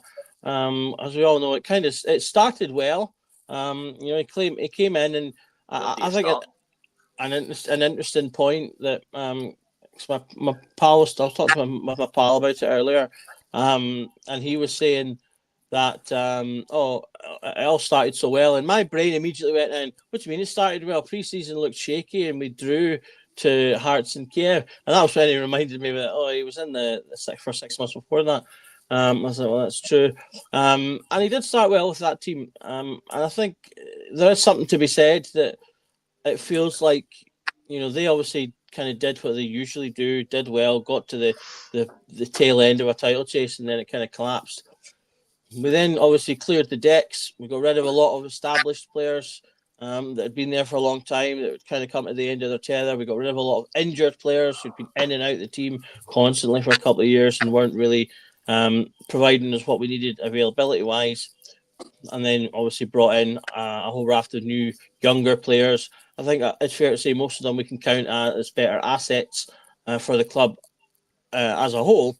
But is there any play, Dino, to have any sympathy with Clement in terms of he came in and had what was ultimately an established, settled team, albeit at the end of its tenure, and we said to him, let's rebuild this squad, let's rebuild everything.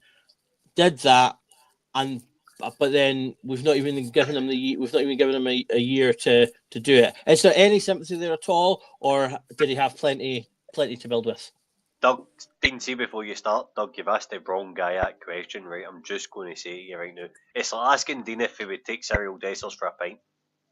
On a first sight. Oh man, sympathy, Jesus, cheesy peeps. Cheesy peeps, man. No danger. The man, Curry made this comment back maybe summertime. If he's still on, he'll hopefully say, but he used the term fraud, and that's what he was. He was an absolute fraud. He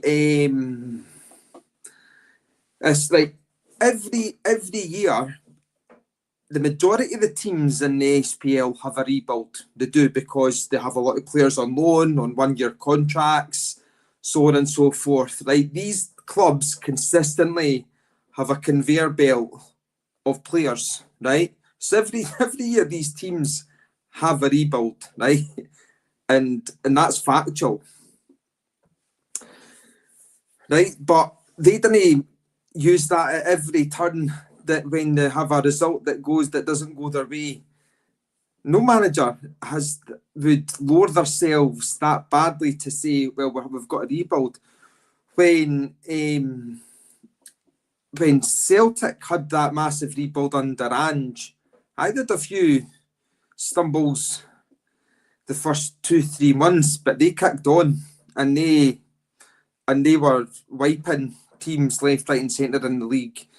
Albeit a lot of the players were picking up injuries, quite a lot of hamstring injuries and muscular injuries and stuff, because of the way that they were playing. But that was always going to happen with the style of football that Ange deployed. Now, Clement used that as an excuse every single time, and then would turn around and say that it was, I can't remember what crap result it was, but there was a suitable result, or with the most shots in the game, or all this crap. And like, he as I said, I wanted him gone in the first Old Firm game of the season. That was just I wanted him gone then. Simple as that.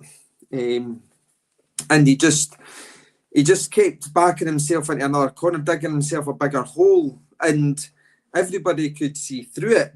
And he just kept turning in, like, I mean, the whole October, November thing that he was going to be, that we'll see a change in the team, when somebody in the press, I can't remember who it was, somebody brought that up, right? And basically, I'm sure his reply was maybe not verbatim, but he turned around and said that you're the one that's twisting my words and making that up. And like, no, that's exactly what Clement said, and that's exactly what he meant, was that we were going to see that this team fully come together, and we're going to start to see this team performing to the highest levels that they can perform to October, November time. So now, given that it's the tail end of February and we've seen zero improvements now, we're going about progress, and players, we've regressed that badly under him.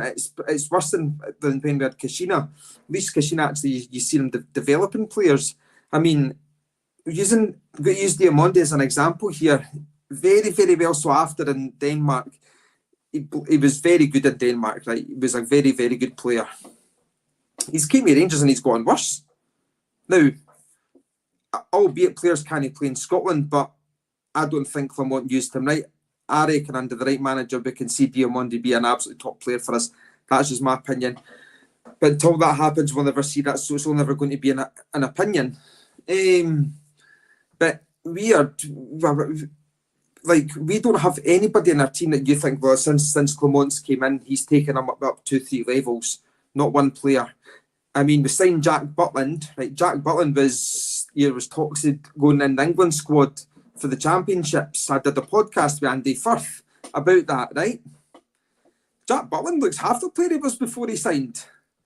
So like, again, I don't think that's Jack Butland. I think that's down to Clement. I think it's down to style of football. Like, Jack Butland is not a player. is not a bad player. Jack Butland is, like, I mean, when he first signed for Rangers, he was doing things that I wanted a goalkeeper to do at Rangers for a long time. Coming and catching a ball was amazing. And he's completely regressed. Again, that's got to be on Clement. I do not believe that's on Butland, it's on Clement. So he's definitely for me, in my opinion, the worst Rangers manager in my lifetime, and I'm 40 in June, so zero sympathy, zero. He deserves every single bit of anger and every bit of criticism that's came his way, because he just waffled, the biggest lot of shite I've ever heard in my life, telling us this, telling us that. Honestly, you're sitting there thinking to yourself, well, there is a point there. I'll take this point over to you, Scotty. That somewhere. Dino mentioned about Clement waffling or saying things. I do think that Clement put himself in extra hot water a number of times with various things, where he would say something that would either just give himself pressure, or he would say one thing and do another. So one of the very early ones that he said was that James Tavernier will not play as often this season. And then, despite the fact that he'd quite clearly been injured in pre-season, and that we had two other players at the time in Sterling and Casanverjo available to play, Tav played every minute. And it wasn't until he was all pretty much, it felt like he was forced to take Tav out due to the pressure, that he then started to give the other lads a go, and then they got injured and he had to go back. So he had that. He had the whole, you'll see my team come October, November time. There was this whole thing about, but we had 30-odd shots on target, despite the fact we didn't score any goals. Do you think that just made things worse for him, the way that he would keep putting these things out there?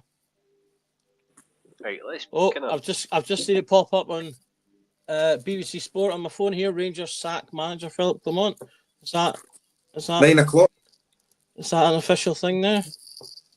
A minute before 90, yeah, it's not like it's Louise and I that run a social media, is it not? Louise Shaw? Well, she runs media. Sitting here. It'd be on time. You're refreshing things now. Right, so I'll answer your question while you do the digging, Doug, if that's okay. Yep. Let's book his time up at Ibrox, right? He comes in and he takes a squad that right, listen guys, see if you're new to the channel, we're live with this, right? If you're watching this and you've not subscribed, please head on over to YouTube, subscribe, hit a bell button, takes you 2 seconds, it's free. We're on every Monday, Wednesday, Friday, and at every match you've got a pre-match and a post-match reaction, so please head on over and do that for me. We're always here. Gemma, who's must be a new punter, saying that it's still not on X from Rangers admin, that's fine. But obviously, also if anybody's in the comments that wants to join the team, please head on over our Twitter, our Facebook, our Instagram, our TikTok, give us a DM, we'll get you involved in some way. We're constantly recruiting new people, so please bear that in mind if you just want to come on and speak about your club. In terms of Philippe Clement's time as Rangers manager, he comes in and he takes over for Michael Beale, and I remember a press conference with John Lundstrom after a big win, and he's like, oh, he's brilliant, he's simplified so many things, we're so happy basically. They're playing not decent football, but winning football, and we all accepted it at that time. Now, I think if you look at his press conferences at the time, I think we papered over the cracks in terms of his press conferences and stuff. He was saying because we were winning, and you can accept that. And then Ross County happens and Dundee happens, and the wheels start coming off. Motherwell probably being the big result, and Stuart Kettlewell's in charge of Motherwell when that happens, and he's the one that creates the whole put the long ball up with the big guy, let's roll a defender and score, and let's play a low block and they'll not score. And that's exactly what happened, right? So then this season comes along and the whole Ibrox debacle, and we can't get into our stadium, and it's an absolute heap of shite that he's been walked into. It's almost as if he was walked into it blindfolded and went, you fix it. You've got X amount of money, you fix it. And see the money he had, they did, him and Coppin did have to spend. They've not spent it well enough, because Diamande he's not a flop to me, but he's not been 4.5 million, right? Badrami, not 4 million. Oscar Cortez, definitely not 4.5 million, especially when Clement was full of promises. And this is where he's failed, because he's been on about fixing the medical room, using the Cairo chamber, getting players more sustainable. When I say sustainable, I'm talking about Dujon Sterling and that, who's probably had his worst run at Rangers with injuries this season. I think it's fair to say. Mm-hmm. Spoke about Tav being a bit part player. And now, see Tav at the start of the season, Tav should have been whipped out and young Devine should have been brought in. I'm not even sure that you would maybe argue with me on that, Doug, because Tav was really, really bad on the eye test and stats wise at the beginning of the season, right? And that thing with his hip, and when that gets fixed, maybe October, November, Tav comes into a game and he starts contributing again, and he starts to flex how valuable he still is. And since then, he's played centre back. He's which from a leadership role, he's looked better to Rangers fans, especially Curry in the comments. Curry says countless times that he would get to have another year if it was as a centre back, because he seems to dictate things better. Now, you're looking at all of that, and then you've got the quote of October, November, we're going to hit our peak. Another pile of nonsense that we don't get. Then we drop points at home to, we get beat off at Queen's Park, and we've got 30 shots, and 17 of them are on target, and we don't finish them, and you've got all this kind of nonsense beginning to creep in. And he's not once come out and said, I'm responsible. It's me, I hold my hands up, shoot me in the heat, finish me now, until yesterday.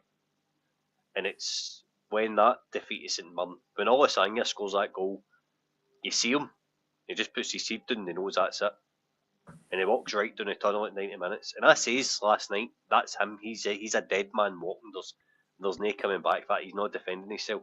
And Stevie Clifford and David Edgar and Chris Jack and all the rest of the boys in fan media, Rangers Review, Omni Fan Media, I think they're mainstream media, but they all put these probing questions towards him that you can't outlast this, and he's pretty much says it's a board decision, not mine, and that's the first time we've heard that. So for me, the writing was always in the wall today. It was going to happen. It was just a case of when the story broke and who broke it and whoever else. I was being messaging sources all day, and nobody was nudging, and I'm even saying like, I'm even saying like, I've heard he's a goner. That was one I sent at 10 o'clock this morning, who usually replies like that. Nothing back all day, and he works at a daily record, not a thing all day, until the news broke the night via the Sun with Robert Greaves, and that's pretty much it. Doug, I wouldn't say it's been a bad time, but what I would say is when we won the League Cup, he needs to go on and win a league, and if he goes on and wins a league, I think he's got credit in the bank, and he's got this whole season, and I don't think Queen's Park happens if we win a league either. And if Queen's Park doesn't happen, he's still in a job tonight. Have you got something to say, Doug? Sorry. Well, that's it. Well, I was just going to confirm for anyone in the comments who's just a little confused. So the BBC have started to report it now, which was what I got come up on my phone. So the BBC are now reporting Clement is sacked. However, there is still no official word from Rangers that he's been sacked. But basically, everyone and their mother is now reporting it. So it's about confirmed as it can be. It's about as confirmed as it can be. For anyone who's still wondering, but we just don't have that final percent yet. So just to clear that up for anyone who was wondering. For a quick jump in, Doug, I've turned subscribers only mode on in the comments, so if you want to take part in the conversation, get your comments brought up on screen, subscribe to the channel and it'll be done. It's free, it will not cost you nothing. Be like Mitch and get your thoughts on screen. I've deliberately not. Obviously, I've been following the broadcast since prior to coming on myself, and there have been many comments on one of the players that you mentioned there, and I've deliberately resisted jumping in, but I'll take the chance now. You mentioned Tavernier. I agree that Tavernier was awful in the first half of the season. He was awful for the second half of last season. The first quarter of the season. Yeah. And looking back at it now, I'm putting that squarely down on the fact that he was injured at the start of the pre-season. He didn't get a proper pre-season and yet was playing all the games. To me, he shouldn't have started the season at fullback. It should have been Sterling or Casemiro because they were the fit players. It seems so obvious to me that once he did take him out, he was out for about 4 games or so. He came out. And then he came back and he looked much stronger, he looked much fitter, he was rested, and he started to get back into his rhythm. And I mean, a lot of people there's 2, I think, sides to the Tavernier argument now. As far as I'm concerned, in terms of a player, and purely a player, if you put the captaincy aside for a moment, James Tavernier is still a player that contributes to the play on the park in a way that is still ultimately in the positive. There are negatives to pull out there. You can do that with every player. But, I mean, he is still 10 seasons into his career with us, the top assister for the team with 10 assists this season. And he does that pretty much every season. Now, that's a positive stat, regardless of how you put it. He's got 5 goals, I think it is now, which from fullback is a perfectly good return. Now, if you want to take it as a James Tavernier thing, yeah? Tomo's just tweeted into our chat that it's official now. Oh, we got official. Let's see if we can find the statement then. The words we're all desperate to hear. Dancer. We can see them all coming back on now. They're all going to be in the chat like, I'm coming back on, I'm coming on. Are you guys getting on Twitter? That's it. I don't know where they're getting it. I've not seen anything that. It's nothing official on my Twitter anyway. No, I've not got it on mine either. But let's go to the website. We'll go to the website and have a wee look. See if there's anything on there. I'm Tomo if this is wrong. No, I've not seen anything on Twitter.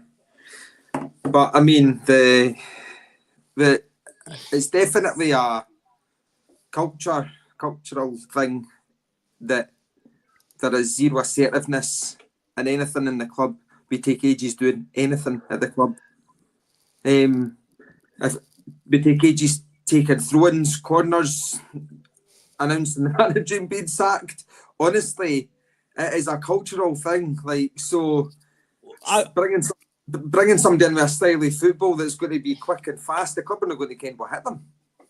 I was actually listening. It even takes the players 2 months to build IKEA drawers. Ken what I mean? So That's true. But I was actually going to, with probably the unpopular opinion. He's a wank. I was when I was listening to the guys earlier, I felt like there was a little bit of contradiction going on. I can't remember exactly who said what, but there was talk about the club should get this news out to the fans first. And then there was other people saying we should get all our ducks in a row and things like that. I do think when you're dealing with what we do need to remember, the easy thing to forget in our joy of Rangers getting better is a person's losing their job here, which is not a nice thing to happen. And there is processes and things to go through for that. So as much as we want the news, and I think this is also a slight a symptom of the 24-hour news cycle, is that the moment the rumour's out, we want the news there and then, because that's what we expect. But I do think we need to remember there are things the club needs to do. There will be legal things the club need to take care of. And at the end of the day, as much as we want them to just rush out and tell us, there's still a person and a human being in the background who's losing their job, and that's they need to take that thing into consideration as well. And I know all that will be unpopular and whatnot, but I thought it is worth saying that whether we're here tonight or tomorrow. Doug, I also can confirm that to our Isle of Man viewers that Tomo has trolled us. There is not anything official on the Rangers website saying, he texted me saying it's official now. And I've come out and broke it, so my apologies to commenters of yours. It is still happening, but it's not official on the Rangers website, so you can stop refreshing your feeds. I'm going to do him in when I see him, honestly. See, between him and Dave tonight, Dave ending the stream to part 1, but not doing very well. But anyway, so back to what I was saying about Tav. I think, let's say, there's two aspects to Tavernier. One is you judge him from the footballing side, and I still think what I said at the start of this season is true, that Tavernier has something to offer to this football club still, but part of that is in phasing him out and taking that movement towards the post-Tavernier future. He has another year in his contract. He could potentially be here another season, and I think he would contribute in that season if he was. But we absolutely 100%, and coming from the biggest Tav fan you'll find, have to be making that move away, because obviously he is only at the end of his Rangers career, regardless of whether he was here for 1 or 2 more years or whatever. He is at the end of his Rangers career, and we need to be moving to the future. So that is something that needs to happen. And so that's the footballing side. And as I say, I think there is merit to that on that side. There's then the other side that I think comes from the captaincy aspect and the arguments about those types of things. And just the fact that obviously Tavernier has been here for 10 years now. And unfortunately, that is a period of time that has coincided with us being unsuccessful, which I'm flat out just saying that's not Tav's fault. He is but one player of many who's been in that time. A lot of people just seem to lump these things together, but it's not exclusively his fault. But be it, he does shoulder a bit of the blame. He has been captain over that time, so I'm not going to say it's not his fault. It's completely not his fault. He was still player of the era. But we've got to that point now where I do think there is a level of poison, similar to that point you get to with managers, where there's kind of just no return for certain people. And then after you get to so many people who think that, you kind of get to this sticking point. And I think for a lot of Rangers fans have kind of got to that point with Tavernier. There's still a mix. And when he does good things, like when the game against Man United, a lot of people were sort of back on board then. But I do think we're getting to a point where it just dominates conversation too much, and it goes back and forth too much. Where he's good again, he's bad again, he's the worst player, he's the best. There's just too much of that now, and so I think for the good of that, there's benefit to him moving on, because I want people to get to the point where they see Tavernier the way I see Tavernier, which is that he is a club legend. He has contributed massively in his time, and it's just Statement's unfortunate that he's not. I don't think Can he's we a move from legend. imminent to now? Can we move from imminent to now? Aye, For me, he's not a legend. Sorry, Scotty. And for us to move to quick, vibrant, fast attacking football, Tav, I don't think has the capacity to play that style of football. A lot of the football that we've had, football he's been there, is quite slow, it's quite mundane. We take ages to take things. He has to take every corner, every throw in.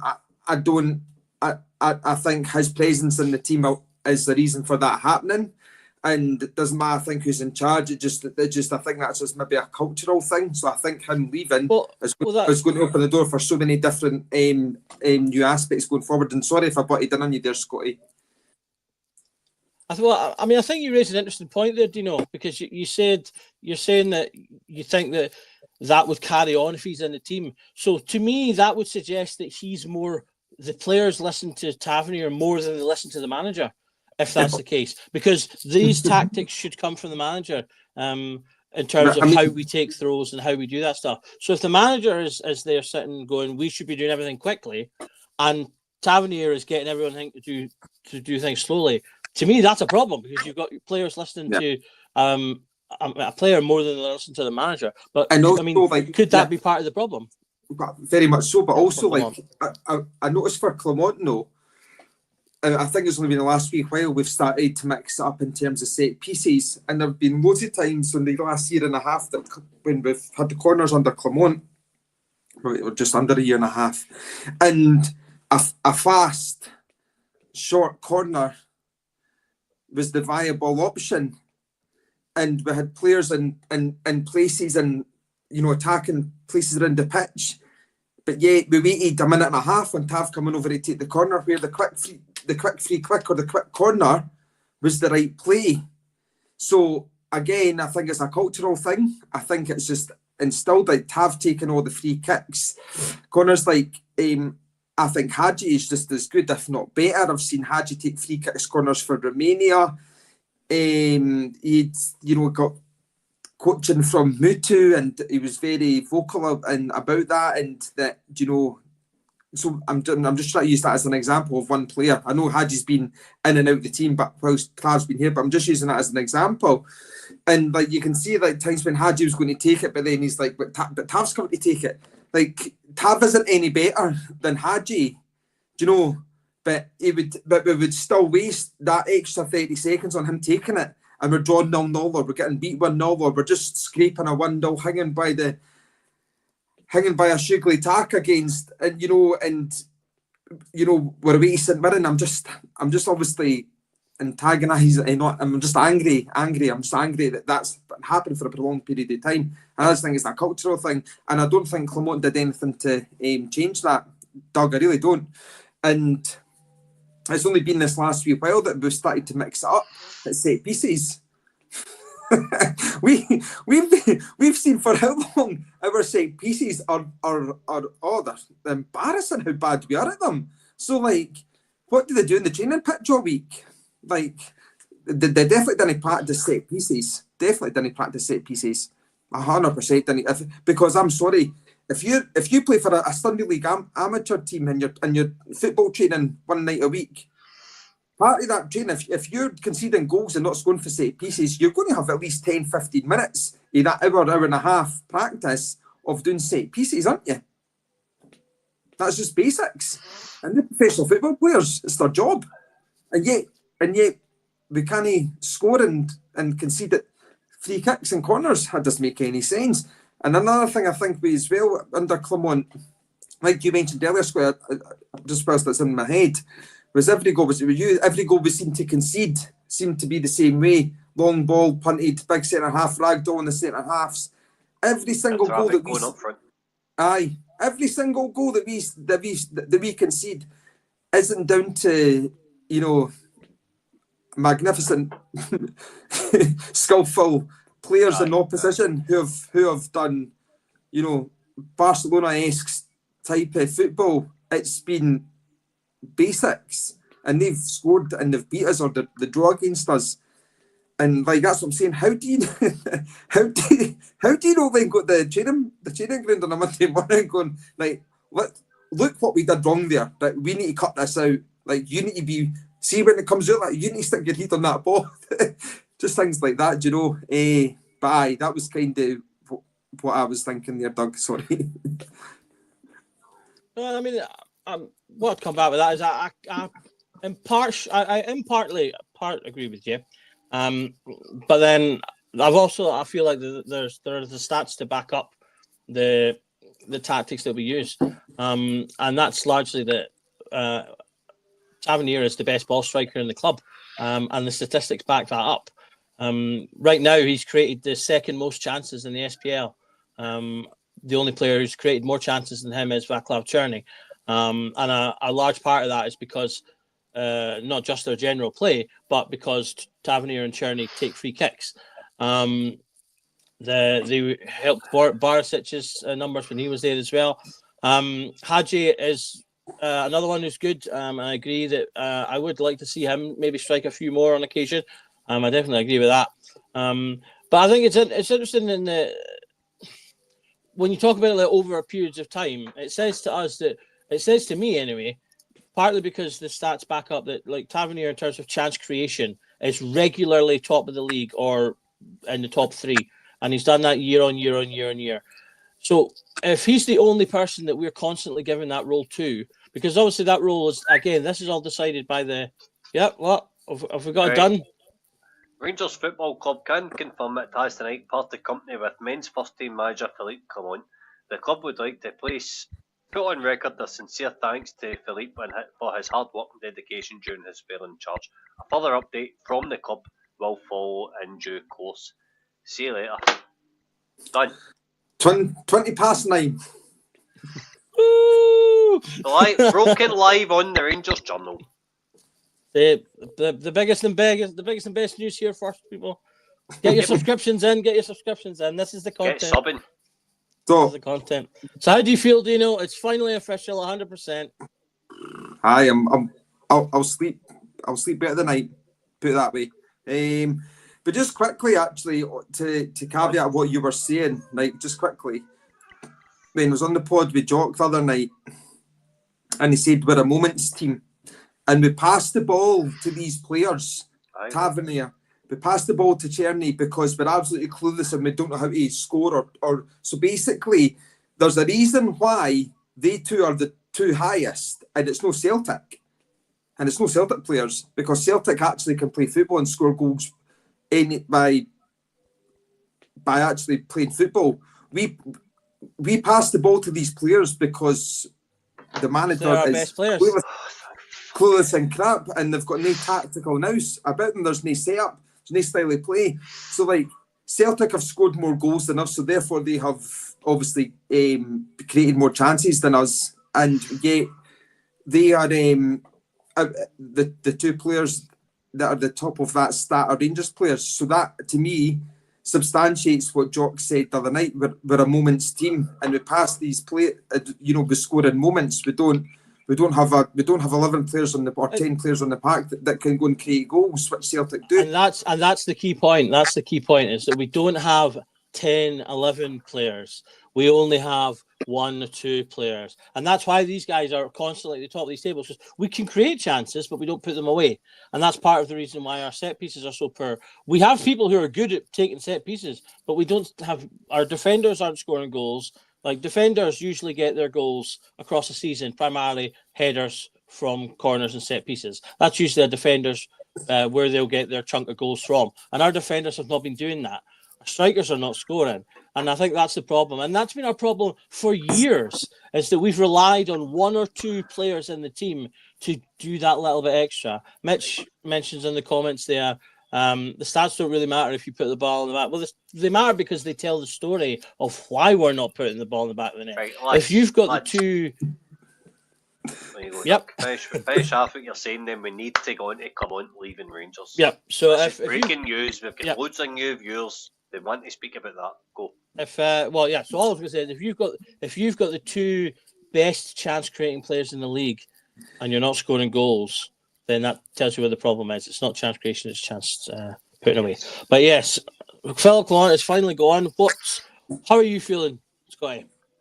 Brilliant, absolutely brilliant. I'm feeling tonight. I was feeling the on the way home the car with Dino that night for Harrogate when he was touching my leg and we were talking about stuff into each other's ear and that. Feeling really, really good about each other that night, especially me. I'm only kidding, Dean. I'm only kidding. No, it's good. Thankfully it's finally been confirmed and we can now move on for what's been nothing but a disaster. You know what? You you look at Rangers in the last couple of seasons and what they've tried to do this season that we can't knock is they've tried to back your manager. They've tried to stay with him.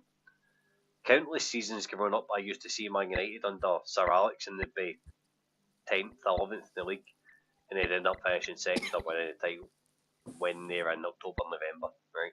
We've tried to do something like that this season because we thought this was possible, but it's not. Right?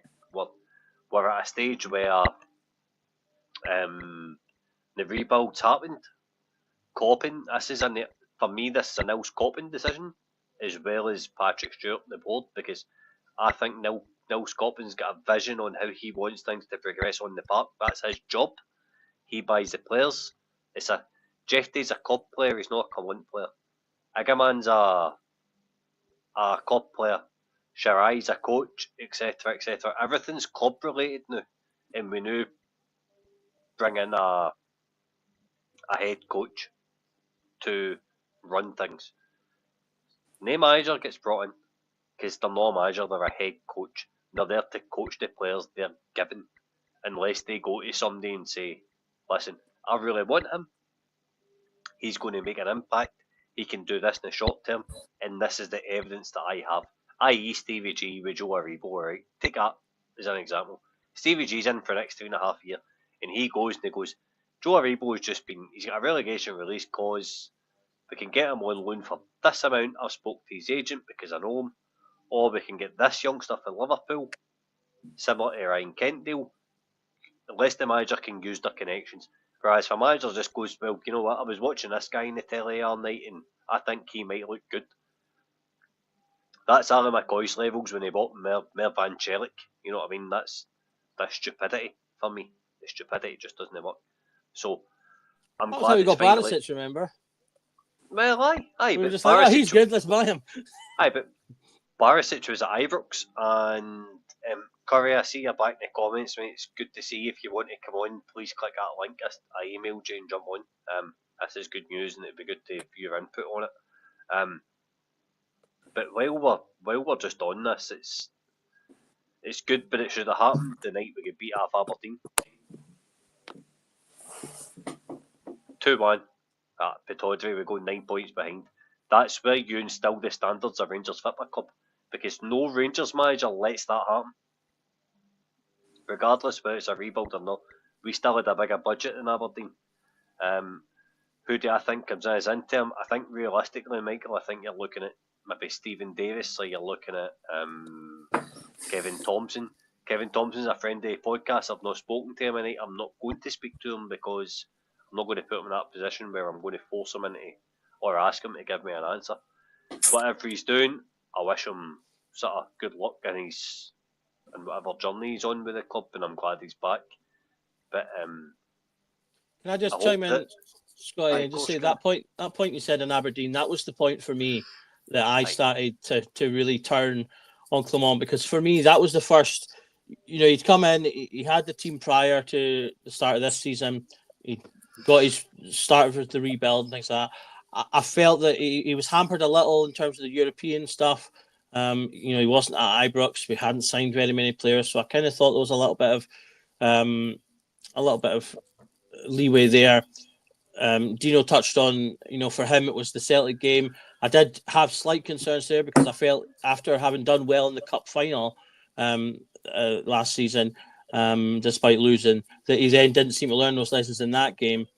And then it was when it came to Aberdeen, I was like, because we were sitting there going, Aberdeen are having a really good start to the season. We've dropped them behind. This is our first big challenge outside of Old Firms. So we need to put our marker down.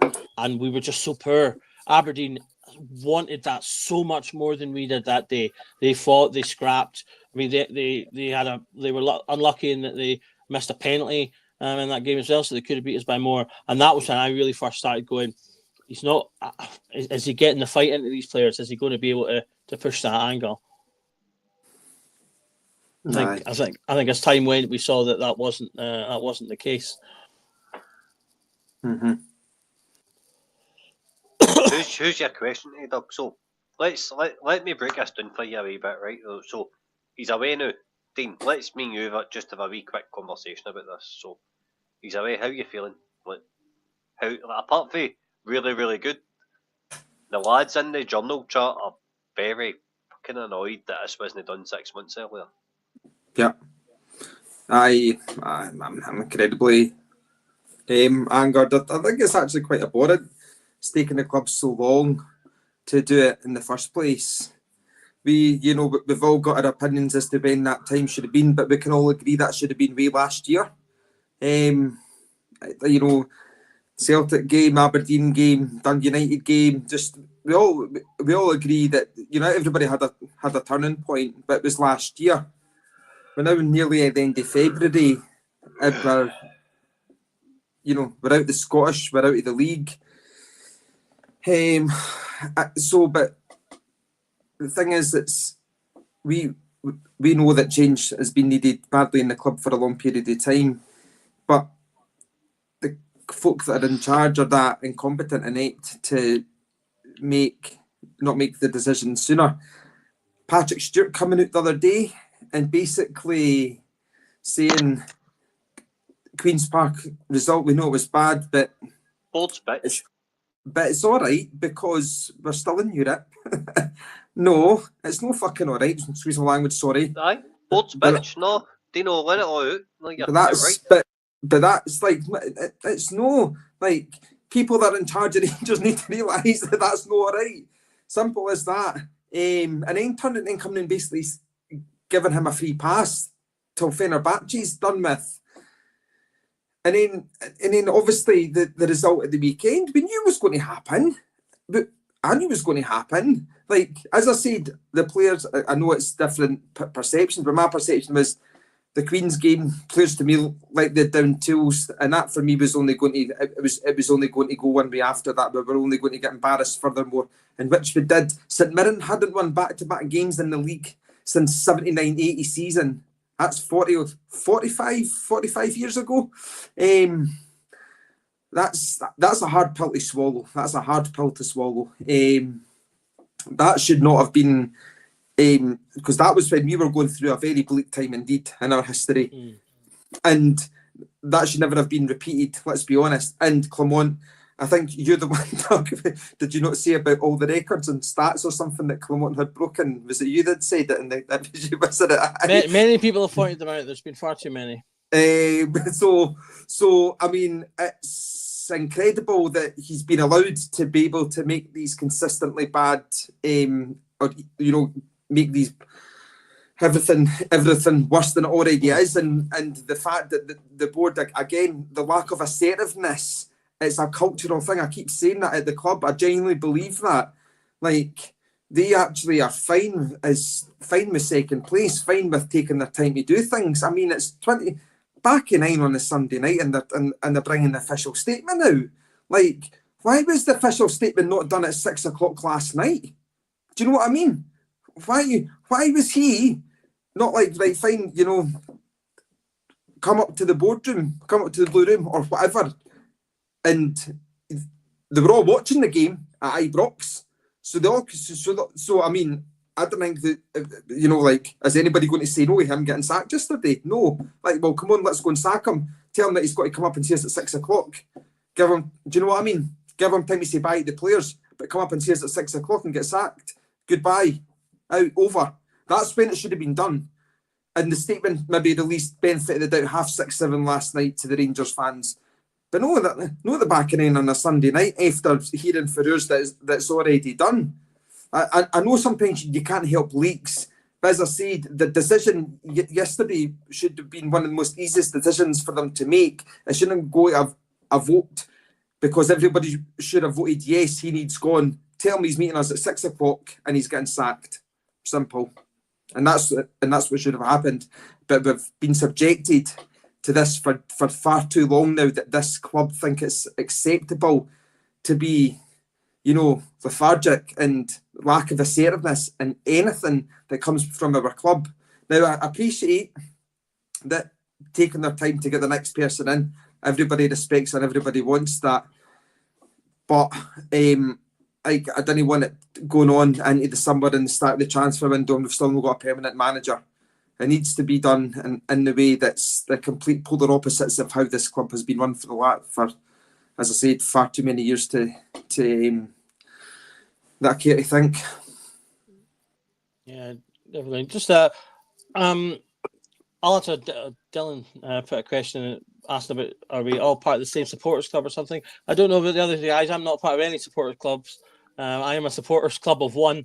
And I think for me, and this is a sentence you'll probably not hear me say very often, but for me, Curry has hit the nail straight on the head when he said it's. I know. Clip it now. Am I drunk? It'll Am I not drunk? happen again. But when Curry said it's the relief more than anything else, it's a chance to look ahead, at least with some optimism. And I think that's really the key point. Is the real damning point for me was I don't think there's any Rangers manager in history, potentially in the past or future, who could have gotten away with achieving less than what Clement could have gotten away with achieving had he been able to just maintain a level to the end of the season. He could potentially have still been in a job next year had he been able to maintain the status quo, because the club were quite obviously taking account of. But I'm looking at this from the way that from what Patrick Stewart said, they were quite clearly taking account of the other things that were going on and sort of the fact of, he's got this year. And had he won every game from now to the end of the season, he would have kept his job until now. Maybe they just sacked him at the end of the season, maybe not. But the thing, the real damning point for him was that he couldn't even maintain that basic status quo. He was things were getting worse over time. He couldn't even keep a level, and that was what has ultimately done him in. He couldn't just keep it. He couldn't even keep a basic line to win simple games. But Doug, you know what? You're right. Like, you love stats, and a stat I'm going to throw at you will maybe make you sick, because Steven Gerrard won 1 out of 9 trophies, and Philippe Clement has won 1 out of 6. Still won a trophy. Whether it's a league or not, he still won a trophy. And that makes. So how do you caveat that? Well, because I think that proves my point perfectly. Because if you look at Gerrard's period of time, people could see progress under Gerrard. Gerrard had winning peaks. trophies, though. Yeah, but he had peaks and troughs that allowed the fan base to go, okay, we're going to give him a bit of time. And ultimately, that's why he got the amount of time he did. Because very few other managers, as we are now proving, can go without winning things regularly and stay in their job. Gerrard did it because we were able to go, right, he's coming from a difficult position and he's building. We can see the progress. He's done some good things. He was doing well in Europe and stuff like that. Like, if you compare that to Clement came from a difficult place.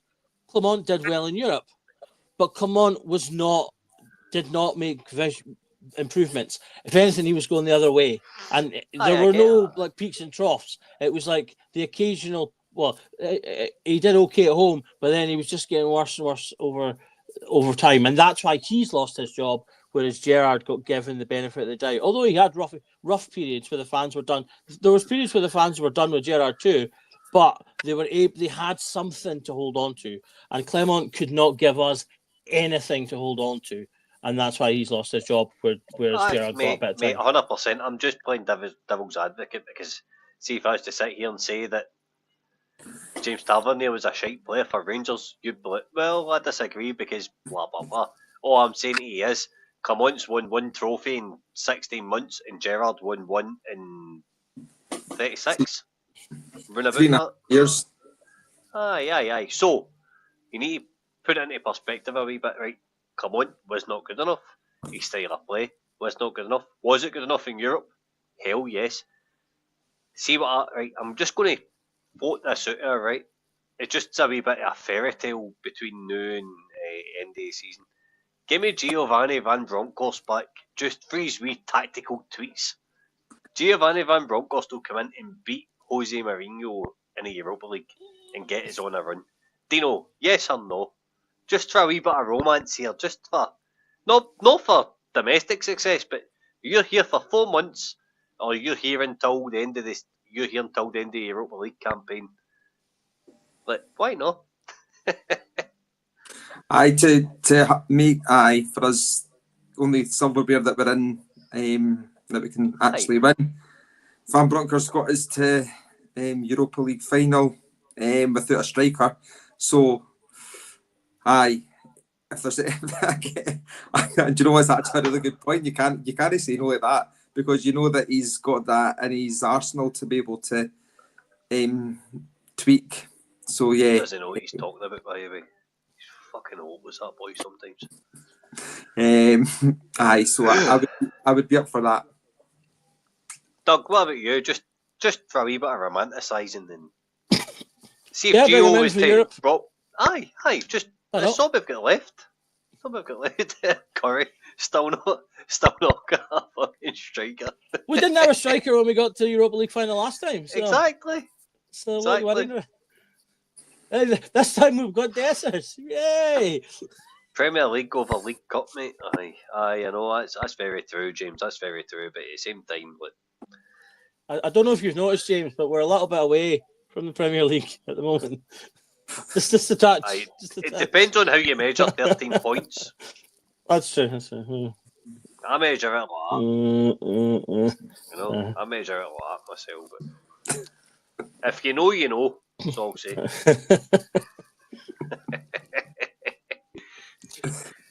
I Anyway, think it Doug. demonstrates a lot how happy we are right now. We're so jovial and smiling Yes. compared to what we were 15 minutes ago. Doug, let's talk about who the next Rangers manager's going to be in.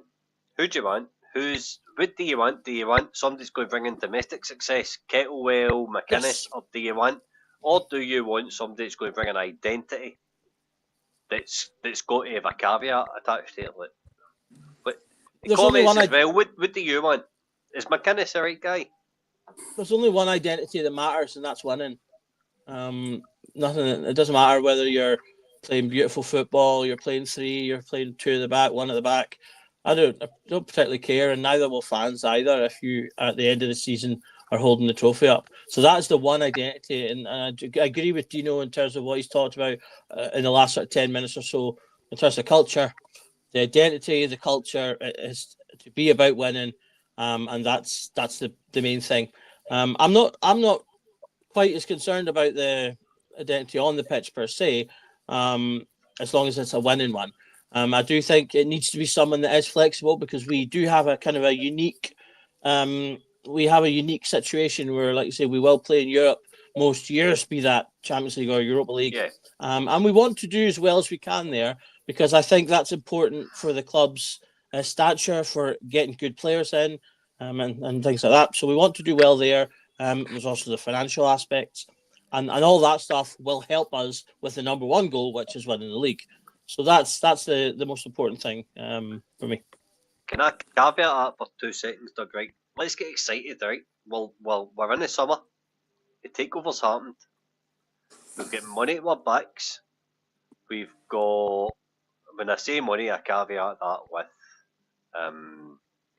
a wee bit of realism, because we can only spend on financial fair play, but we can go out and get a top manager. You can look at Brendan Rodgers and you can laugh, right? I'll probably get clipped for saying that, but who cares? Who should be our targets, depending on the input and the investment that the 49ers could potentially have? Like, who should our managerial list be like? I mean, you look at it last year, it was like Clement, Lampard, blah blah. Now it's Gerrard and everybody else. In fact, I think Ross put it in earlier on in terms of the who it was. It's away now, but who it was in terms of the bookies odds. So, Dean, come to you first. Is there anybody in particular you would like us to go out and get? For me, it would be Knutson. He's refused Ajax before. I watched him. I watched his style of play against 20 all night. They just couldn't handle him. And they even brought on Sam Lammers to try and save the day. Is there anybody that you think that we should be targeting to get? Like, see if Graham Potter was still at a job, I'd be saying go and get him, go and pay him the money, bring him in. Anybody that comes to mind? No. Should we be looking at a higher list, a higher caliber of manager now? I think we should be looking at a manager that's, as I said earlier on, that's got the capacity to change when they need to change, but also caveat that with being successful. Now I know Clement was a successful manager in Belgium, but clearly didn't have the capacity to change. So that's where he failed. And I think they're both as important as each other. Again, I think somebody touched on this earlier on. I don't want another project manager. I don't know if it was yourself, Scotty, but somebody was on the pod earlier on. Said, didn't want another project manager. We, as Rangers fans, deserve better than that. Because we cannot be subjected to another project manager, another period of time to not be successful. We need somebody to come in and hit the ground running on the 1st of June. And we need somebody to come in that's going to be able to get success first season in charge, domestic success. I'm going to reiterate that domestic. I don't care about Europe. I'd quite happily next season if it go out at the first qualifiers for Europe or whatever. If it meant sacrifice that to be successful domestically. Absolutely starved of domestic success. We've won one trophy since 2011. Won league since that's 14 years. That's a hell of a lot, a hell of a long period of time. So yeah, as long as the manager, I couldn't really care less who it is. I've got no, Muscat's the one obviously that's been talked about the most, and him being successful but having the capacity to change ticks the two big boxes for me. And it does also help that he knows that winning is all that matters. That Rangers and a draw is a catastrophe. He will know exactly what that means. So he won't need to be educated on that. He won't have to be immersed in it for 3 months before he gets it. He will get it because he already gets it. I'm pretty sure he was part of the Alex McLeish side who won. Last treble in 2003. So he knows exactly what's required at our football club. Now, I know that you don't need to play for Rangers. You don't need to be, you can be educated enough and understand the ethos of a club and what the demands are. But I think, clearly not everybody gets that, right? Let's be honest. Because we wouldn't be sitting in this position if Clement got it or if other managers got it. So that's important for me. They need to hit the ground running. I don't care about a rebuild. We all know it's going to be a rebuild because it's going to be another style of play. So the guy's going to have to bring in players for his style of play or for his 2 or 3 different formations. Going to have to, right? But we don't want to be sitting again at this time next year or even December and the manager saying, we're in the middle of a rebuild. We do not deserve to be put through that ever again because we've been put through it enough. And, I want to be going back to Ibrox and paying my money to go and see exciting football. I want to take my daughter and her be buzzing to go because she's seen Rangers going and winning. You want her to want to go back, don't you? Exactly, and that's just me personally. I know everybody's different, but that's what I want. Couldn't agree with you in a minute. Doug, what about you? Have you got anybody that kind of sticks out in mind? Like, I think with this potential takeover, we should begin to start to get excited about the calibre of manager that we could be looking to. If Steven Gerrard, as rumoured, is coming in on an interim basis, then we should be aiming higher in the summer because he's He's good. He's decent at this level, but he's not. He's not the be all and end all, is he? So, what caliber of manager should we be going for? If that makes any sense. Where should we be looking? I mean, I think it's you either two options. The way that we are positioned in the sort of football hierarchy dictates that obviously we cannot get the elite managers. So you're either looking for, I think, just solid European managers who will come in and, similar to Clement, I think will easily handle the European side of things, or at least be able to handle that. And it then comes down to whether or not they're going to be capable of figuring out the SPL and the fact that they're going to have to play against the low block. So we touched on it earlier. That's the sort of the trick for a Rangers manager, and indeed for them across the city, is you have to balance these two opposites almost, where you're playing continental style of football on one hand, but then you're having to play this grittier, can stand up to rough tackles, off borderline illegal tackles, low blocks, and what some would call anti-football, if you're Lionel Messi. So they need to balance that. So I mean, you could go for someone like Roger Schmidt. He was the Salzburg manager. He won the Austrian Bundesliga and Cup with them. He won the Dutch trophy with PSV.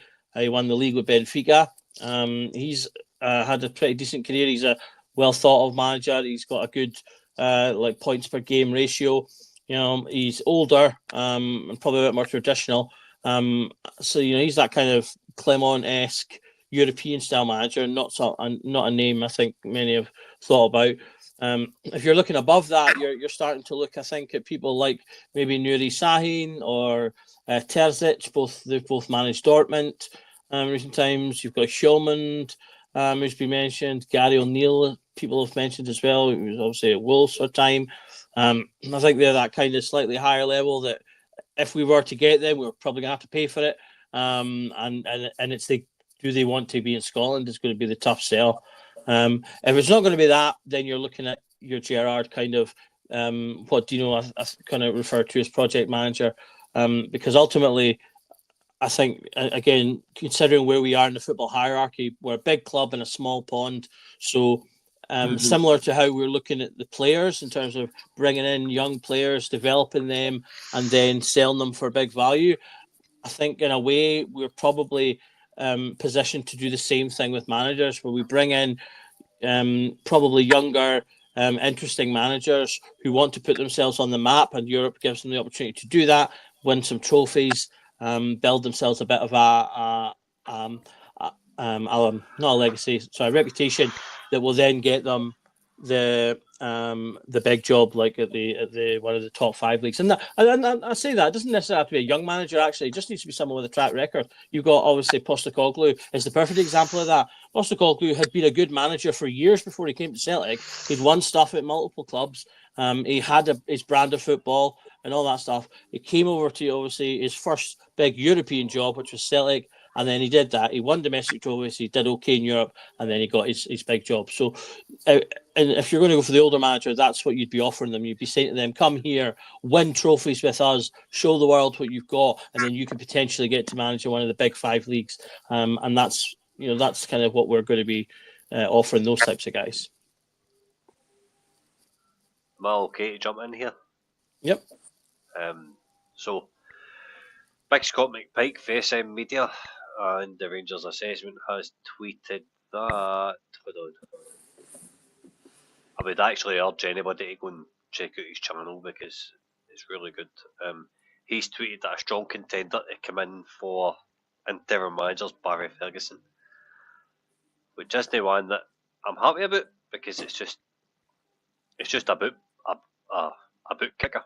That's all it is. There's no thought behind it, and he's today. He's just going to come in and try and instill some passion, and probably get sued while he's there. But that's what's come up on his Twitter feed. Good player, but fuck me. Talking about standards. Could he be any worse? Could he be any worse than Clement? Probably not, but there's also better options out there like Kevin Thompson, who's who can speak to media like an adult and True. people that can actually engage with fans. Charles, thank you for your donation. But if this is true, fuck me. There's multiple players you could name. I would ahead of I would Ferguson. actually rather come on than Ferguson in if I can do it, to be honest with you. All right, let's not go Ferguson that on far. Let's not go that far. Ferguson on the backroom staff is not a problem. It's a plus. It's a massive plus. But see, in terms of having somebody educated, you need kettlebell. But if you're going to get down that route, Ferguson's an interim manager. I really hope this is nonsense. As I say, it's came from SM Media, who run the Rangers assessment channel. This better be crap. I mean, I'd maybe accept it if it's an interim, if it's a guaranteed, going back to what I said earlier, guaranteed he's not getting the job, but he's here for the meantime. I could probably be okay with that, but I don't think he's got the temperament or the mindset. He obviously showed how he reacts to certain things when he was a player. But Maybe Doug- he's grown but since Doug- then, but But Doug, this is the worrying thing. Half the support want this mindset in the dressing room, like gain folk a kick up the arse and gain folk this and gain folk that. yeah, and I think And there's an and aspect that's all to right. get that. Aye, and that's alright 10, 15 years ago when that's acceptable, but it's not anymore. Society doesn't work like that. Society doesn't work like Barry Ferguson. Like, if you shouted at the fit of park we used to have for him, as much as we all want it, we all grew up knowing that, fuck, I had a pal that me and him used to fight like fuck before we left the park, but see, as soon as you crawled off the park at full time, that was it. It was done. We just kind of got up and walked away and whatever. Like, that was the end of it. But, come on. This is such, if it's true, it's such a backward step by the club. It's not real. Like, they lost any credibility they had. I think the big thing is that I think you can install aspects of like, let's just call it old school to be simple. That's perhaps unfair to the old school, but we'll call it that for now. You can definitely install aspects of old school style, and but my issue with Barry Ferguson wouldn't necessarily be that he embodied that as a player, but that doesn't mean that he can teach it or deliver it as a manager. Being a manager is a very different skill set, and you see that all the time. Like, for example, Roy Keane. Roy Keane was that similar kind of blood and thunder, passion and fire, and he had that over. You know, he was also a great player, but you know, he all had that, and he tried to bring that to his management, and it didn't work. He was a poor manager because he couldn't deal with players that were not the same level of him. He's got and then he just would have fits. And I think Barry Ferguson could potentially be the same. I think he would get frustrated at players who maybe weren't as good as him, or if they weren't taking up his message. And rather than being able to deal with it, I think he'd get frustrated and just shout at them, and that wouldn't really go anywhere. Because I don't know if he's got that managerial capacity. Fantastic player, absolutely love him. And as a coach, that he could maybe work because he could do that stuff being directed by someone. But I don't know, for me, certainly at this point, given his career post player so far, he's not got what it takes to be a Rangers manager. I think the people that want that, they're thinking with their heart rather than their head, because they're thinking of all the things they love about old Rangers and what winning Rangers used to be, and that's what they want. And so they think about the players and the times and the things they want. We want those things, but we need someone that can actually deliver those things, not just that they represented them at one time. Put it this way, Doug, I would take Janice for Greggs over Ferguson at the end of the season. Well, like you said, you've already got Thompson. Anybody over him.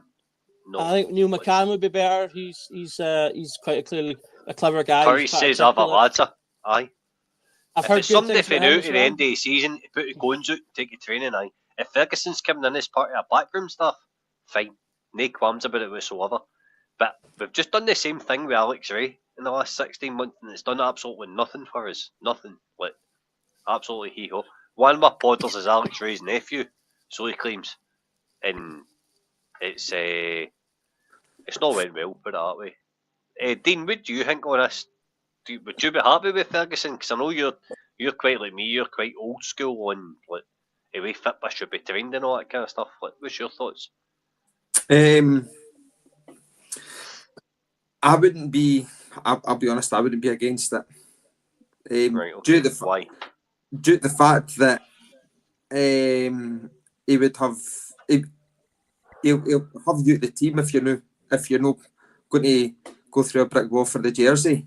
And I want some pride instilled in this team before the end of the season. As I said, we've got 2 Old Firm games before the end of the season. I want to see us winning both of them, and there's nobody better, in my opinion, to get you ready for an Old Firm game as Barry Ferguson. And as I said, winning those 2 Old Firm games gives the club some momentum going into the start of next season, and for this new change of management, things like that. And it would give Barry Ferguson, if he did come in and do well and, get that momentum going, it would give him the possibility of actually be taken on as a member of the first team coaching staff. So I'd be all for it. I think that in terms of the position itself, it's not necessarily an appealing position to a lot of people. We've got to be honest about that. I think somebody used the term poison chalice previously, which we are, but Barry Ferguson is, will have the blue tinted specs on and won't even see that. He'll just see it strangers, and this is my club. This is an opportunity for me to be part of my club's history in terms of management, coaching, whatever. Sorry. I couldn't not bring it up as a builder. Doug, did you want to come in there?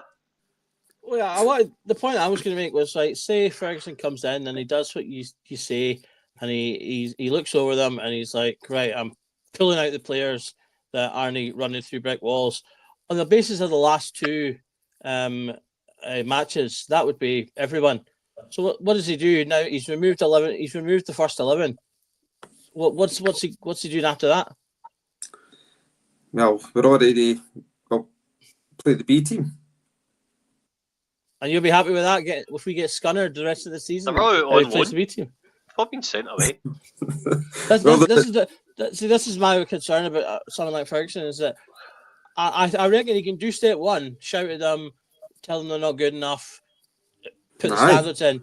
But I don't think he could do step 2, which would be to then follow that up with going, and this is how we're going to get the standards back. This is how I'm going to make you better. This is how I'm going to make you better. I'm going to move you over to this special position because you can do well there because you've got X, Y, and Z skills. I don't think he has that package. He could do the first part, but I don't think he's got the second part, and that's why I think it would be a waste of time. No, that's fair enough. I'm just perfect. I like the Alex Ferguson suggestion. If we can get Alex Ferguson, then that'd be delightful. He'll need a horn to get out of his bed. He's knackered.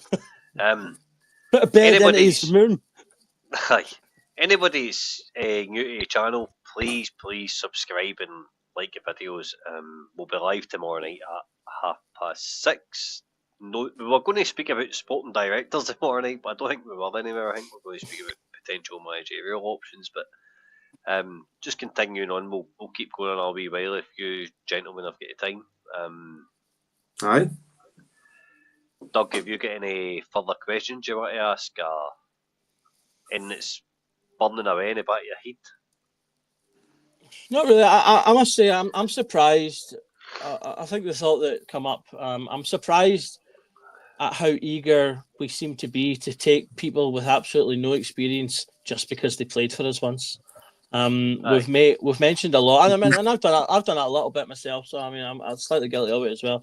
But I've seen throughout the comments throughout the evening, we've named so many players who have either done well, but it's at like the lowest levels of football, or have very little experience, and we're happy with that. And yet at the same time, we're talking about needing to get the standards back in the club. So surely that should mean we want the best. And that's, I think, what we should be looking at. Fair enough for the interim manager, you can have a little bit of leeway there. But I still want my interim manager to have experience managing a football club and dealing with something, or being someone who's in between jobs right now and is just happy to pick up a couple of months' pay and do a bit of work because maybe he is a former Rangers player. or it's like an Alex McLeish who's pretty much retired, Uh-huh. but he'll come in and do a favour for us. That's the type of person I feel we should be looking at for the interim, rather than just such and such managed the 81st division in Spain once, and so let's get him in because he was here for 2 seasons. I think we need to be cognizant of that ourselves. Like in terms of what I said earlier, try and think with head and heart at the same time, and think to ourselves, right, in my heart I'd love this guy, but is he actually good enough for the job? Because that's the key question. You know, in terms of putting in, for example, Kevin Thompson, he has been building his career in the last couple of years in youth football, managing youth teams, dealing with youth players. There's a body of work there that fits with the position that we've given him, which is managing under 18s. You know, we've not pulled him in and said, you're managing the first team, you're the interim manager. We've put him in a position that fits the working experience he's done over the last couple of years.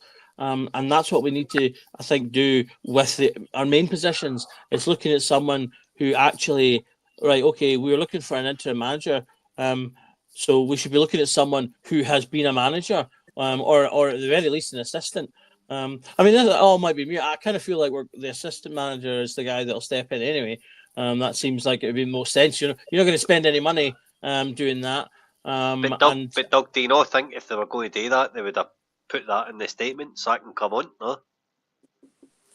I kind of feel like they put the statement out because they had to, given how late it's come. I think they probably were going to do it tomorrow morning, but because it got so rampant in the media, they've just kind of been because it wasn't normally when they tweet out a little sentence and then a link to the website that has the full statement. Whereas this was just a tweet that said, "On more will come." So to me, that reeked of they were sitting there going, crap, this is absolutely everywhere. We're just going to have to put something out." Rangers Journal have been talking for 4 hours. We need to get something out. So they've kind of done that. And I think we'll get what they said, we'll get a fuller statement, and that'll cover that aspect of stuff. Right. Well, I realise everybody's been watching on Twitter, but if you can please head on over to the YouTube channel and smash a subscribe button, it would be greatly appreciated. Dino, give us one of them. Yep, perfect. I'm going to come to you on the question that Curry's posed about. We're on about what needs to happen to the manager. What about what needs to happen to the squad and the players now? I think personally that we've got a good squad of players. We've not got depth, but I think we're starting 11 can compete with Celtic with an identity and a style of play. I think we've got hidden gems in there with Diamande. I think with Suter at the back, we're okay. Not great. Jeffy definitely needs a kick up the arse now and again for getting skinned off that Queen's Park player. I still have nightmares about that. Tavernier is alright this season, till the end of the season. So, centre mid's okay. Wings need a good bit of work. Hadji needs putting the 10 for me. Striker just needs to be Igaman and Nilo and a wee changer things. I'd be happy never to see a 4-2-3 win again in my life. What's your take on Curry's question? And I'm going to head to Lou, but when you finish, Doug, if you could answer it as well. I think that the players in the summer, I think they're all going to need to take a long, hard look at themselves. I don't think that there's going to be any player in the summer that's, that is guaranteed that they're going to still be here next season. I don't think that. I think that's actually not going to be the case. We've got to realise that players that we've signed have been to be for a style of football that we don't even know what is, but for the way that Clement wanted to play. And, it's common knowledge that managers come in and they want their own players for their own way of playing football, their own style of play. So if these players are going to be, if they can cut the mustard next season, then I'm all for it. In terms of formation, I just want to be excited by the football we play at Ibrox. I don't care if it's a 3-4-3, 3-5-2, 4-4-2. I don't care as long as it's exciting and it's successful. I really don't actually care about formations. Now, I understand we've got players who are really only suited to one position. I think had you benefit the doubt, you can play the inside 10, can't he? But he needs to play in the 10. But Bajrami as well is a 10. But our tactics under Clement, the game just passes him by. He's not involved in the game. If you're going to be playing a 10, he needs to be the main man. Everything needs to go through him. Again, players like Diamondi, we're not utilising his attributes to the best of his ability. Simple as that. So I don't care what the formation is. I just want us to win. And I do appreciate, as I said there, that there's going to be a lot of players in the summer. I think that they're going to be subject to transfers, leaving. Simple as that, because managers are going to come in and they're going to want their own players, which happens all the time. So I'd like to see us, get the most out of players like Diomandi next season. Though I'd like to have a manager come in and have him being the main man. Well, having the team built around him with a number 10 like Bajrami, and they two, having a partnership that's, I was going to use a comparison there, that's totally mental, but how in sync Xavi and Iniesta were, how in sync Modric and Kroos were. Do you know what I mean? I'm not saying that our players are at those levels. I want to see that level of understanding with another player in the team. Players playing alongside somebody and they both know exactly what they're doing, where they're meant to be, things like that. I want to see that.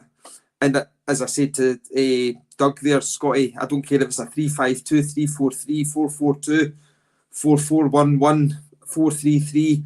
I really couldn't care, as long as it's exciting football and we're successful with it. I don't care what our formation is. You're on mute, mate. There you go, Doug. Well, yeah, in terms of players, whoever the new manager is will obviously have the run over them. I agree with you. I think we've got a nucleus of a good team. They've shown themselves to be able to perform at a European level. They have shown themselves able to beat Celtic. But can they do it in crunch games? Is still, I think, a question that's out there. I do still think we're a few bodies away from being the finished article. But not necessarily as far away as perhaps some think. I think often it feels like teams can be miles away, but one or two of the right players can make all the difference to a team. Touching on what Dino says there about a manager wanting these new players, that's probably true. It will depend slightly on what format of manager they bring in. Obviously, we're looking at bringing back the director of football, and we've obviously got Coppin, who's got a very large scope when it comes to player recruitment. So they do have the option of maybe going with a more continental style manager who won't look for his own players and will just look to work with the players that he's given. If he's that type of manager, that might be something that is beneficial to us in the longer run, hiring managers like that, if we're going to expect a turnover of managers. Because we have to remember, at our club, you're either winning or you're sacked. But if you win enough, you'll be noticed and you'll be poached. So, like I think Dino said it and Mitch said it, a couple of other people have said it as well. We should always have things in place that have a list for us of who's the potential next Rangers manager, because at any point we could be on a slide down to sacking someone or on the way up to losing someone. So they should always have that in place. I think our defence is relatively decent. We do need to have a couple of. I think we still need some more experience in there. We're trying to recover that kind of Goldson-esque player. I think Suter has the potential to be that player, but his injuries just keep pulling them out. So we need someone maybe a bit more available. But I mean, our defence is easily good enough to win a league. I haven't thought our defence has been the main issue in a long, long time. It has had its issues, but it's not been the defence itself has never, I think, been the main issue that stopped us winning the league. For me, that has been for years now our inability to take our chances. We create chances quite well in different seasons, but we've yet to get a group of 3, 4, 5 players since we won the league that all were chipping in the sort of double figures for goals and assists and things like that. We always do better when we have those players doing that. This year, we've gotten it from Cherney. He's been getting the goals and assists in, and he's done well. And Tavernier started to come back in. Hadji, since he started playing, has gotten a handful. But then outside of that, you're starting to. Igman had a short period where he looked like he was going to be that player, but he's had a dip since. So we need more players that can do that reliably. We need both our wingers to be chipping in with numbers that are of sort of the Cherney-esque style. And we need at least one central / attacking midfielder be doing that as well. The goals and assists among our midfield three are very poor. And this season, our goals from our defenders have been pretty poor as well. And so we need those things to pick up, and that will require some new players in those positions. But I do think some of it is confidence as well. As I said, the teams like to devoid of confidence. So if someone comes in and injects a bit more confidence into some of these players, then you might get a bit more out of them that way. So that plus a couple of players there will push us further.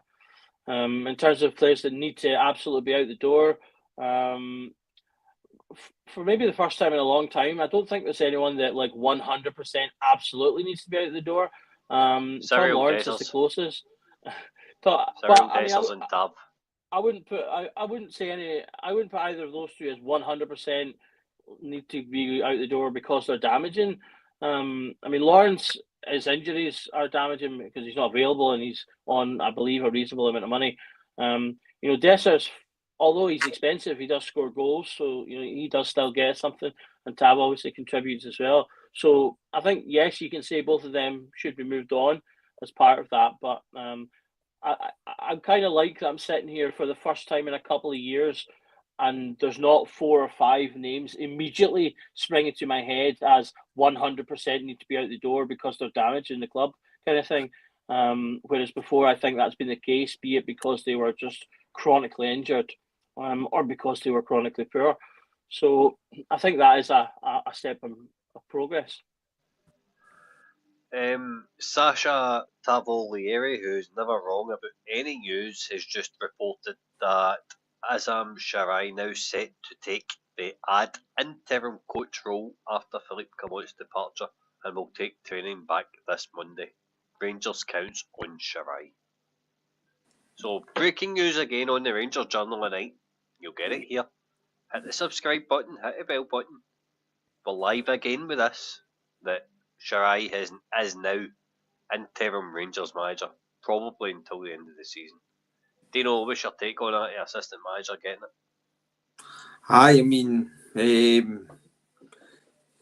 Guys said, as I said when he got the gig, he's comes with good pedigree himself. So came in, knew in the door himself. As you said, he's been a club appointment, not a Clement appointment. So all I'm asking for is for him to have a better style of play, or have a style of play. That's all I ask. That's all I ask. It's a hard job for anybody to come in this stage of the season. As I said, the job isn't going to be appealing to a lot of people, so makes sense. As I said, he's just in the door. Doug kind of obviously substantiated what I said, but obviously made it more justifiable. But yeah, I think part of the interview process would have been, by the way, how do you feel about potentially being the interim manager quite soon after you're in the door? Because that's, because not a lot of folk are in, you might become an assistant manager, maybe be assistant manager for 2 years before you maybe try and go for the manager's job, don't you? But you didn't want to be getting a gig after 2 weeks. So I do think that's been probably said to him, just my opinion. So I'm happy for it. He's worked with the players. He obviously is trusted by the board to to lead the team out and instill some pride between now and the end of the season. And I just hope he has a style of play that can beat the dross in the league. That's what I care about. Got it in one, mate. You got it in one.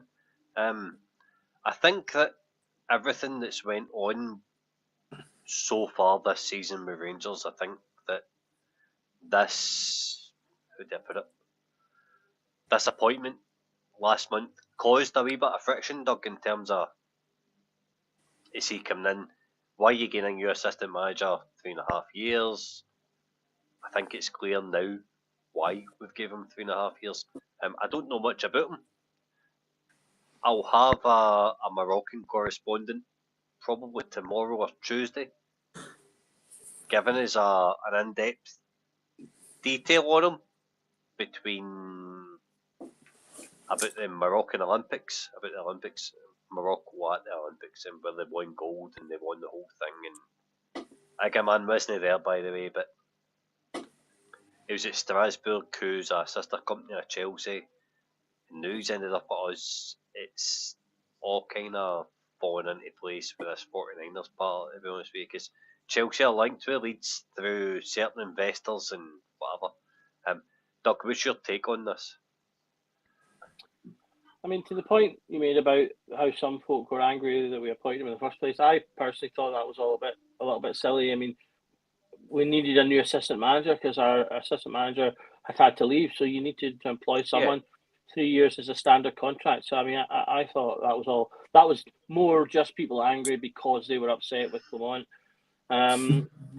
In terms of him taking over, I think it's a sensible option. As much as we obviously had a lot of fun chatting about interims and things, I think this was always the obvious decision. Why spend money when we don't need to, especially if you've got a potential takeover coming in? In some ways, he's got the easiest job in the world. All he needs to do is not be as bad as Clement, and people will be relatively happy with him. He'll almost certainly get a bounce just by being a new voice. That always happens. You tend to find a new manager comes in, they'll get a bit of a bounce. So he'll probably do all right. And ultimately, all right is largely all he really needs to do, because he's off the hook trophy-wise. People want him to do as best he can in Europe, but I think everyone, even prior to Clement leaving, we were all realistic that Fenerbahce is a tough enough team anyway. So people, I don't think anyone, unless we get an absolute scudding and we play totally heartlessly, then people will give him a bye if we don't get through that. Can I come in? Daily Record are reporting that Barry Ferguson's been offered it. Now, Sasha Tavolieri has never gotten wrong about Rangers, and I would stick with that information. I wonder who told Keith Jackson that Ferguson's getting offered it, because whoever's like divulging that information is just not right in the head. Anyway, Doug, sorry, whatever you were saying. I'm just breaking stuff as it comes to me. Yeah, no, quite right. Because always here in the Rangers Journal, you hit the subscribe button, hit the bell button. We'll be here with 4 5 hour long pods, doesn't matter. We'll speak about Rangers all night. Yeah, I was saying that he's arguably got the easiest job that any Rangers manager's had in a while, in that he's not expected to win anything because there's nothing for him to win, really. We're realistic enough that getting to the Europa League final would be a job in itself, never mind winning it. So as long as he doesn't get absolutely trashed by Fenerbahce, or if he comes in and does well, that's great. As long as no one absolutely overturns us, people will be like, okay, that's fair enough. And then he just needs to get a bit of fight back in the team and pick up performances, and people will be like, okay, good. And they're just going to feel better from the Clement bounce, because most people will not be focused so much on him. They'll be focused on who's coming after him, and that'll be the thing of discussion rather than him. As long as he, sort of what I was saying before, as long as he can tread water for the remainder of the year, folk are not really going to be focusing too much on him. They'll be focusing on who's coming in next. Are you boys alright if I go and get another beer? Are we Dino Junior to head off soon? I've got 6% left on the iPad, so Not got a charger nearby, no? I'm not next to a socket nut. I'm actually no. The sockets are there. I'm on the table. I don't Mate, know. I'm I only don't have a joking. It's socket. fine. I'm only kidding on. Doug, you alright to stay on for a bit? Yeah, for a little bit. I've got the battery pack plugged into the phone just now. So. I see. See, do you know we need to get a battery pack with Doug? That's Get the way decent forward. internet. And then Doug needs to get decent internet connection like you and we'd be sorted, I think. I'm only joking. Right, we'll be leaving him on his own for this way, Dino, won't we? Right, so Shirai is interim manager. A madman online shouting out everything that comes up on his phone. Aye, that's pretty much what I'm doing just now. So Shirai as interim manager or Ferguson, do you know who do you want? Somebody that's been in the building, or do you want the whole I'll put the fuck at him if he doesn't pull his weight? Maybe Shirai will do that. Maybe. Not quite like Ferguson. He won't. As long as he wins, I don't care. I don't care. As long as they, and again, I'm going to reiterate. As long as they instill pride back in the team, I don't care. I really don't. That's all I want to see. Us holding our heads high till the end of the season and being Rangers, making Ibrox a fortress. Again, getting those difficult away victories that teams need to really, with all the grit and determination to get these 1-0, 2-0 away victories, beat them. Ibrox, beat them at Parkhead. That's what I want to see. And again, like Doug said, in terms of Europe, if we get past Fenerbahce, it's a Brucey bonus, isn't it? Getting to the quarters, let's be honest. Nobody would have said that when the group was drawn, that we would have been in the position to potentially be in the quarterfinals and then getting to the quarterfinals, knocking out Fenerbahce, who, in my opinion, purely because Jose's manager, are my favourites to actually win it. They were my favourites to actually win it. And yeah, I think that would be. I'd be happy with that, and if either of them can do it, then I'll be even happier. Absolutely, I think I'm 100% with you about not just the idea of Ibrox being a fortress, but I think if Shirai can just re-solidify Rangers as a force to be sort of feared a bit across the board, because right now, like I say, I think teams are coming home or away, coming to face Rangers and thinking we can get something out of this, and that's why we're seeing teams like St Mirren not only play their own game, but actually try to play a bit of football and getting results from it as well, because the fear factor's gone. Because that's why Celtic will beat a team by multiple goals, because you're going into it thinking, crap, we're playing Celtic, this is going to be a nightmare, and then they go 1 or 2 up and you're like, right, that's it, game over, and so they then pile it on and get 2 or 3. I don't think any club right now thinks that way about Rangers. They think, we've got Rangers, they're up and down, we can get something out of this game, especially if they're at home. They think we can get. I mean, Hearts were absolutely up for playing us at their patch, and if it wasn't for some unlucky striking on their part, they might have got a draw out of that game. So I think that's if Shirai could at least get a little bit of that back into the club, so that teams aren't just rocking up thinking they can get something out of the game, that'll be a big start. We want clubs to be thinking, crap, we're playing Rangers, this is going to be a nightmare. Yeah, as you're right, the Hearts dominated us start to finish. And right, exactly what you're saying. Teams used to be filled with fear coming in when they played us. Sometimes we had the game won before the ball was kicked because we're Rangers. Exactly. And that's and as you say, like, St Mirren were rubbing their hands at 2:59 on yesterday afternoon, because they came, they were going to come and smell blood. And I mean, see, like, people going about, and I was actually thinking about this earlier on last night, I can't even mind, but St Mirren, although they did have the low block, but they did have a relatively high pace. they didn't really necessarily sit back as what I think everybody's maybe making out that they actually did. Now, I'm no tactical expert, but I remember actually thinking watching that game, they've got a relatively high press against us, and which allowed them to maybe play their football a bit better as well. And but I mean, that was easy to play that style of football against us yesterday. But the point I'm making is we shouldn't have teams coming to Ibrox and playing high press against us. No chance. No chance.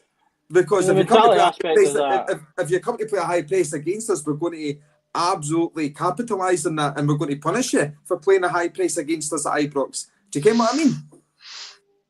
Yeah, I mean that mentality aspect is a huge thing. You saw it over the years with Man United. It's why they got so many Fergie time goals, because not only did they have the confidence to just keep playing their game and know that they'll get a result, but if you're the opposition and you're clinging on to something and it's the last few minutes, it gets into your mind that Man United always score in the last few minutes. And it's that same kind of thing. We need teams to be coming to Ibrox, or for us to be coming to their door and going, crap, Rangers always find a way to win. Because we've had teams in the past that have beaten clubs before our ball was kicked because of that very mentality. It was, crap, Rangers always find a way to win. But we absolutely don't have that at the moment. And so I think that's something that you could build from day one by just winning football matches.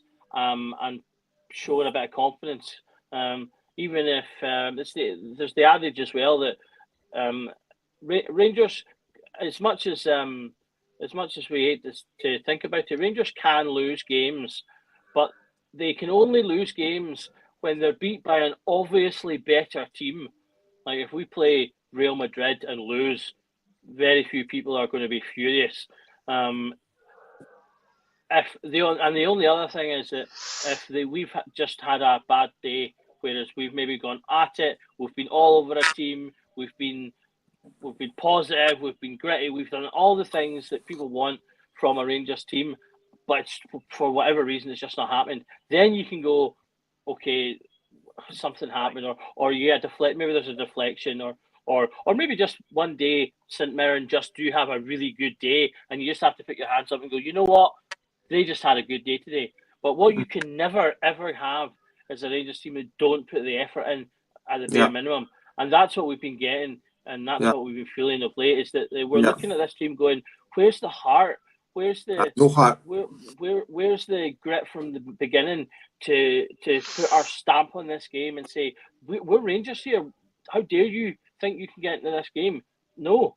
And that's what's missing, and that's what is making people and fans furious. You know what, Doug? See, as you say, I look at the likes of Ryan Kent being in the free agent market for the past 3 months now is a massive miss for Rangers, because we've been complaining all season that we're not winning penalties, and most of the Rangers, I'm going to rile folk up here to say this, but most of the Rangers support are blaming the referees for it, and it's not, because we've not forward thinking players getting into the box to win it because of the style of play or whatever.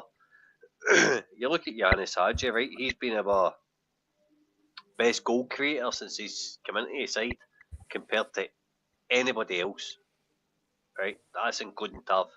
It's including anybody who we've relied upon for X amount. And I know you'll go and look at it up now, Doug, and that's fine. That's okay. Because Hadji is our biggest goal threat, contributor, or whatever. Whether that's thinking the keeper at St Johnstone for Tav to go on the end of it's an own goal, or whether it's win as a free kick or whatever, he is the go-to guy at Ibrox, right? And that's came for Steven Gerrard. But the biggest thing for me in this whole thing is that Clement has nullified certain players in our team. Diamande, for example, by playing a long ball and hoping that Diamande is physical enough to pick up a second ball. I'm sorry, but he's not. Right, Diamande's never going to be physical enough to pick up a second ball. Well, Kamala Connor Barron can, yes, granted, they know the league.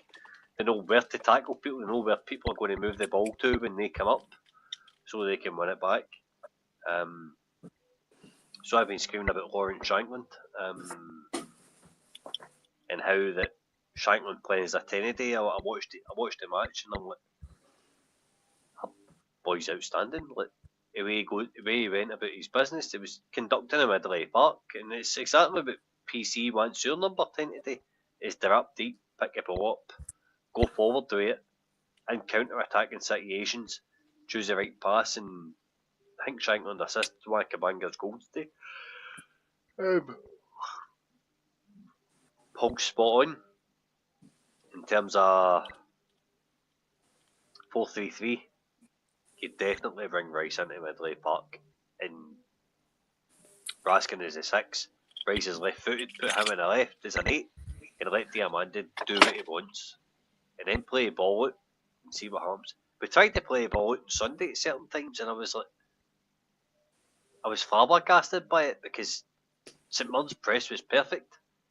Mm-hmm. But as you seen by Neil McCann on Sports Scene, so many holes in it as well, and they were playing out through players not making efforts. And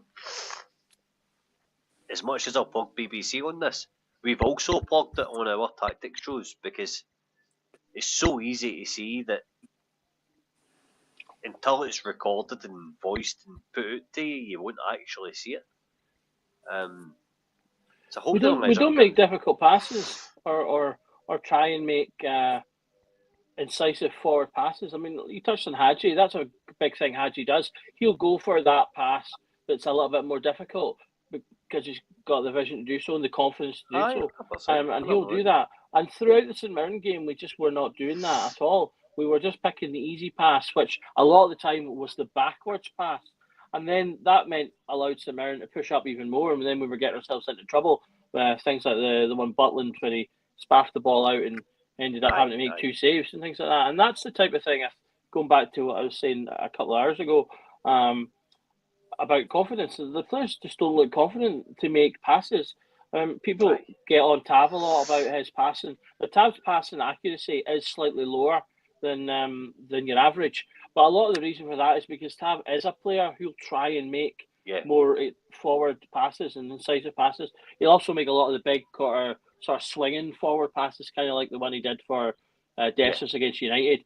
And those are more difficult to make, and therefore he doesn't always get them. But at least he tries them, and that's something that some of our players just are not doing right now. Barisic last season got absolutely slaughtered because he went from being a player who would push up to a certain point and then get his cross in to being a player that would push up and then just turn backwards.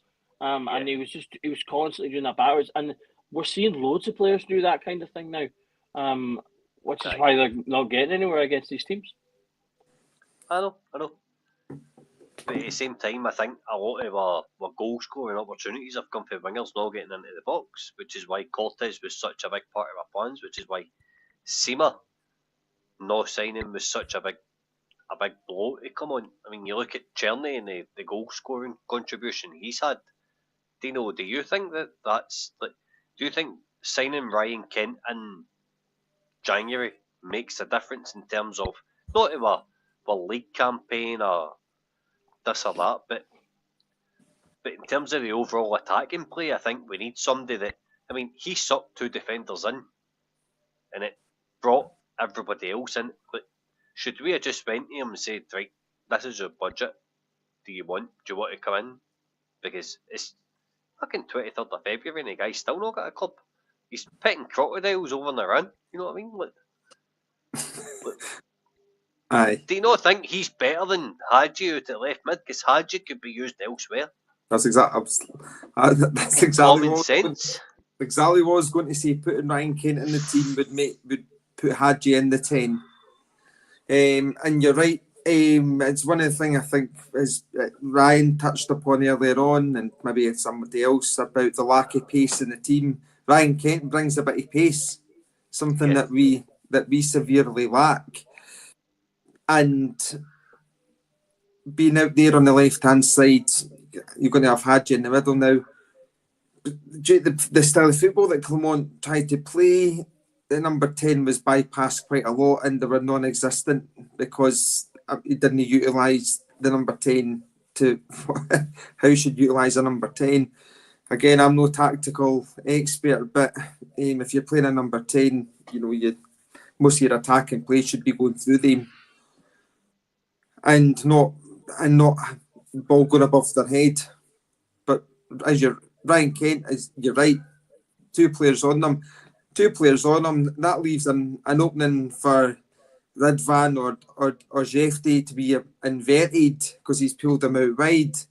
It means there's a player less in the middle for, you know what I mean, for so many obviously possibilities that that we seem to capitalise on when he was here, and also it would give Ryan Kent a second chance. Second chances don't come along often, and he, in my opinion, he was mismanaged definitely when he was there. Should have been sold obviously at the right time, and that was no fault of his own, by the way. And I think anyway, that's very poor management. So if he was able to come back on a wee 6-month deal, pays you place type deal, and then the possibility of getting a permanent contract in the summer. I mean, if he was going to be able to contribute something to the first team squad, but he would bring in pace, something that we need. And I mean, I think what Paul makes a good point here, but again, Cortez for me is in the Kamar Roof and Ryan Jack bracket for me. I know it's maybe no his fault and all the rest of it, but for me, that's where I have him as. So in terms of next season and going forward, I haven't even got him in my peripheral vision for next season. Put it that way, I don't think that he's going to be contributing. So, Ryan Kent still with a club. Crazy, eh? Well, I think it speaks to Ryan Kent as well. I think because all the points both of you have made about Kent are 100% true. And if we were getting 2020, 21, even 2022 Ryan Kent, that'd be great. But my worry is that who would be getting? Because my big thing is why does Ryan Kent not have a football club? There's no way in hell he could not have gotten some kind of football club at some level of football. Someone would have taken him if he was willing to go down. So one of two things has either happened. Either he's not willing to drop to the level that his current reputation has got him at, or there's something, or he's not that bothered about it. Because I'm sitting there going, why is he willing to not be playing football right now? I don't accept that there wasn't a deal somewhere that he could have signed, and to me that's really worrying. I wonder, is he even invested in the game anymore? That he's letting himself, because he's in his prime, what should be his prime right now. So my worry is that we get him in, but even if we did get some good out of him, we wouldn't get it for another 4 months. By which point, there's no point. Because that was my concern in January, that we bring him in January and he'd take till February, till April, end of April, to actually get anywhere, in terms of getting back up to fitness and getting engaged and everything else. By which point, the most of the fight's gone. I would, on the Cortez point, I think the one major positive Cortez has over the players that Dino mentioned is that Cortez is at the beginning of his career and he's in his early 20s when his body's hopefully at its best to fight back. Whereas the other guys are at the tail end. So as I say, hopefully we will get something out of him. There's the advantage we have with him is time. We're locked in, so fair enough. I kind of feel like he's probably going to end up being a player that will not maybe do much and end up leaving for 1 or 2 million, and it'll be a loss at the end of the day. But there's still the chance that he could come in and be a player. And so, I think we just need to try and hold on to that chance and hope that that's what happens. So, I was watching some stuff on Leeds the other day, and NFL and the 69ers, 69ers, Dino, what are they thinking ahead? 69ers mean you, 69ers not, So, 49ers, and there was an NFL player that they really needed to play the Super Bowl, and they had this machine that run a dye through his whole body that nobody else had. And what it said was is that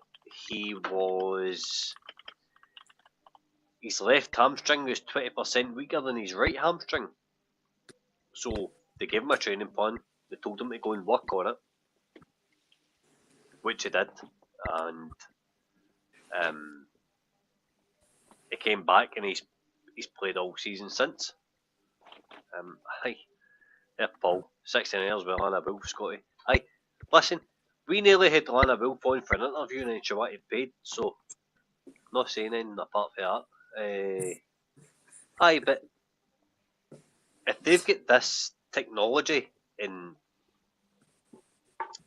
that's going to help fix players that we thought we were getting with Clement, opening up certain aspects of how again, Dino, then does that not make sense for this takeover to go through in the sense of like put Oscar Cortez in it, run a dye into him, you'll see all the bits, like say it's all red, you'll see all the blue bits that show up he needs to strengthen the gym.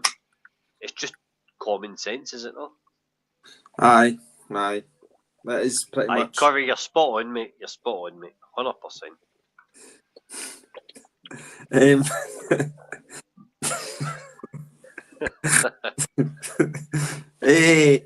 I think that's obviously. I think the advances in the technologies of the advanced technologies of what's going to be available to us. I think we talked about that last night, Doug, didn't we? I think it's going to be obviously a massive step forward for us, and hopefully it helps Cortez out.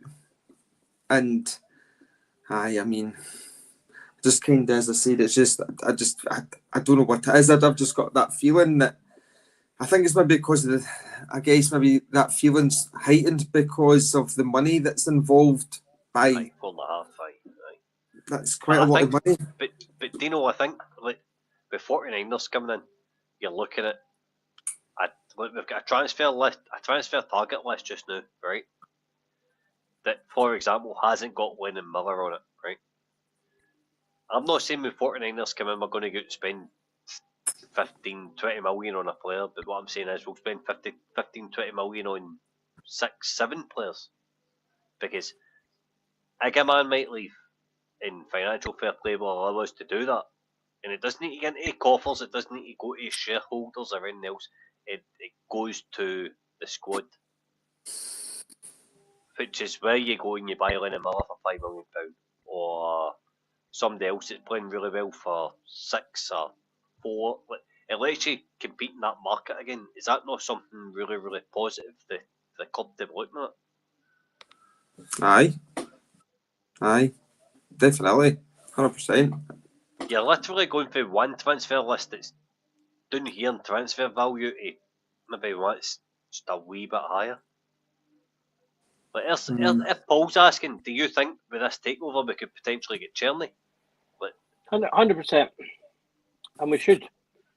What you're saying there about small adjustments, I think that's exactly what would happen, because I think we generally are shopping at the kind of 1 to 4 million area, where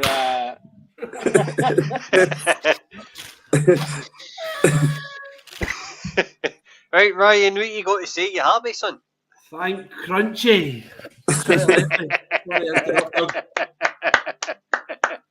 Here it is. Woo! The confetti's out. Alright, Doug, what were you saying? Oh, yeah, Robbie. Sorry to interrupt you, mate. The perfect interruption. Yeah, look, we've been shopping in an area that's kind of like the 1 to kind of 4 million, with the occasional push up to get the kind of key players like a Cherney or a Kent or whatever. And you look at them across the road and they shop in that area above, and that kind of 3 to 7 million. And that's the area we need to push into. And the takeover will allow us to do that. So we can get those players that will make a more of a difference, like your Churneys, who will get the extra goals and assists that we're missing. Because to me, that's what we're missing, is the conversion into numbers. We've had a bit of I feel like a a poor transfer record in terms of we keep getting rid of players that got us our numbers and bringing in players that we hoped to develop into those types of players, but never actually quite managed it.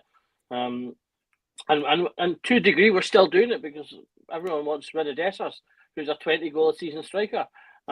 So there needs to be a point where, fine, if we're getting rid of these players like Dessers because they're not quite good enough, there needs to be a point where we start replacing them with players that are good enough.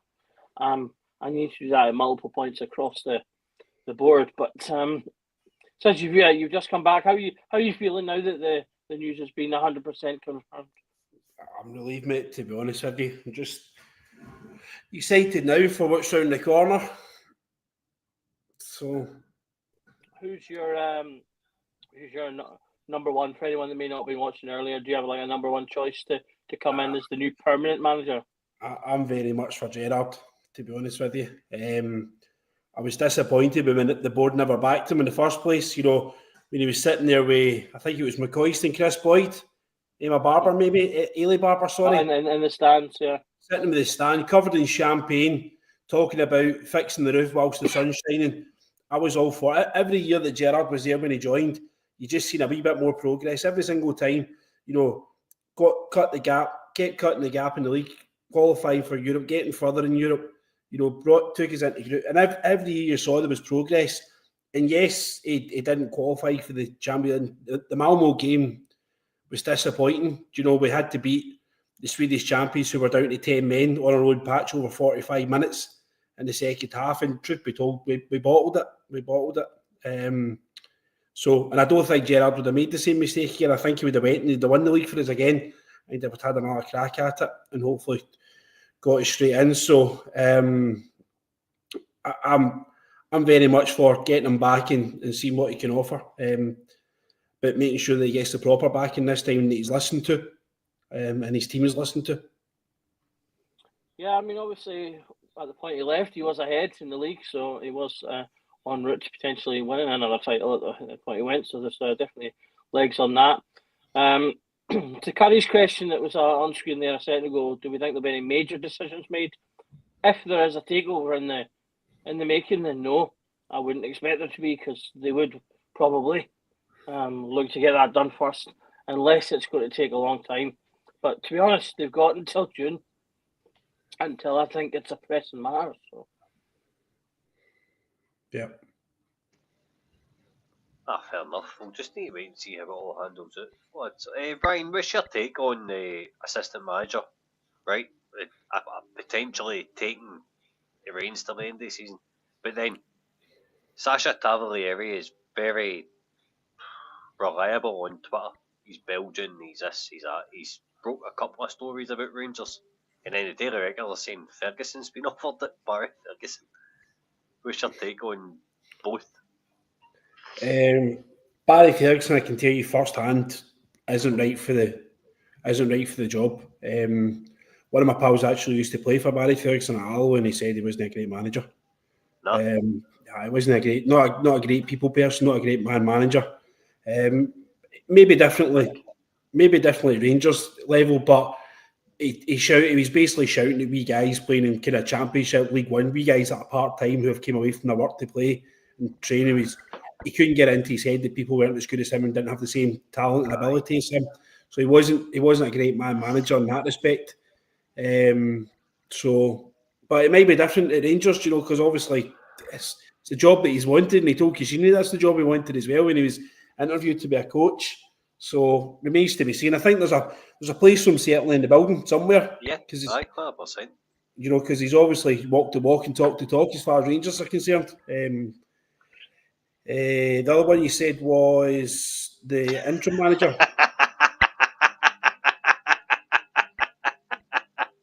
I'm sorry. I can't not laugh at that.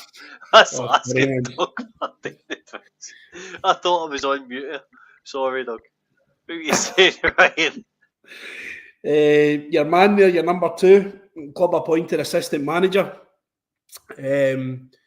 For me, the club appointed assistant manager was just the beginning of the end for Clement as far as the club was concerned.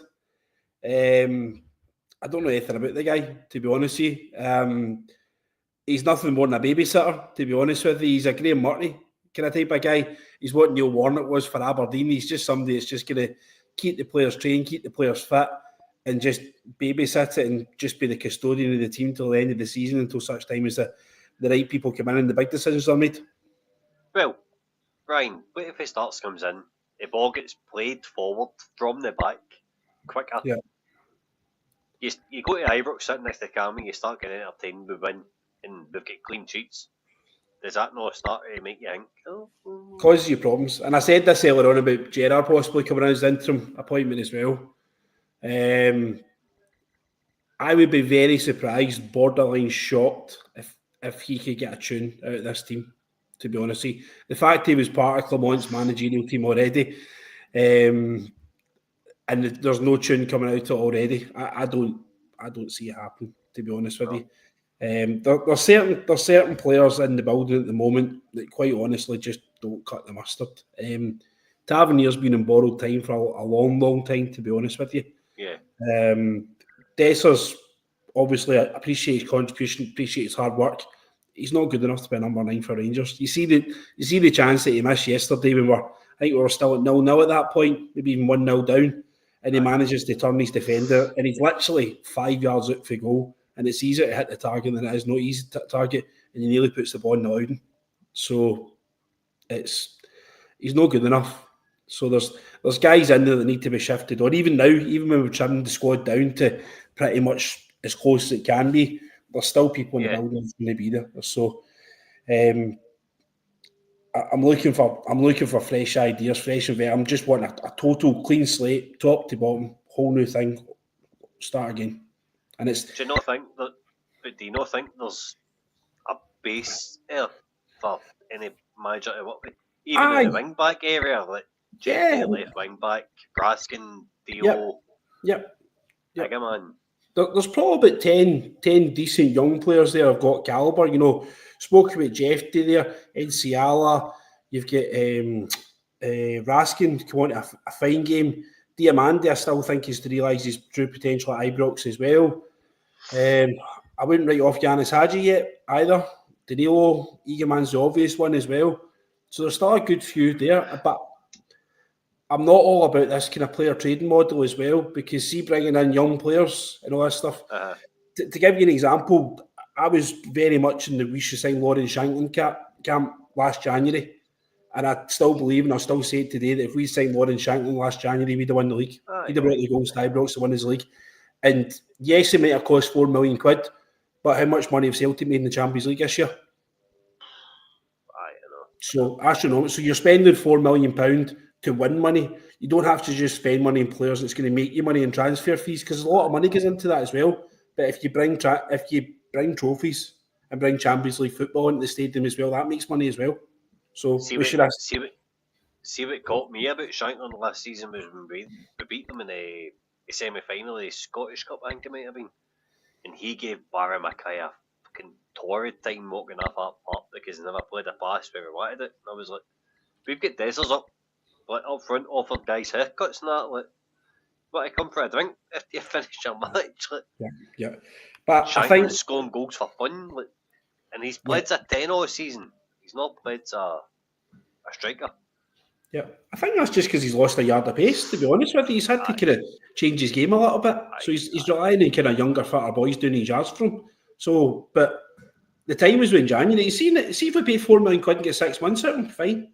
He still come into the squad this season and make that kind of Scottish quota for the Champions League and stuff. So, but that ship sailed. We'll not get him now. It's not going to happen. Doug, what's your thoughts? One point I would make, in fact, the first point I'll make is I'm not sitting here taking grief from someone who calls himself Curry Muncher. As the first point I'll make, I think the fact that you're online with that name tells us all about between us two. But, choking on a cheese string here.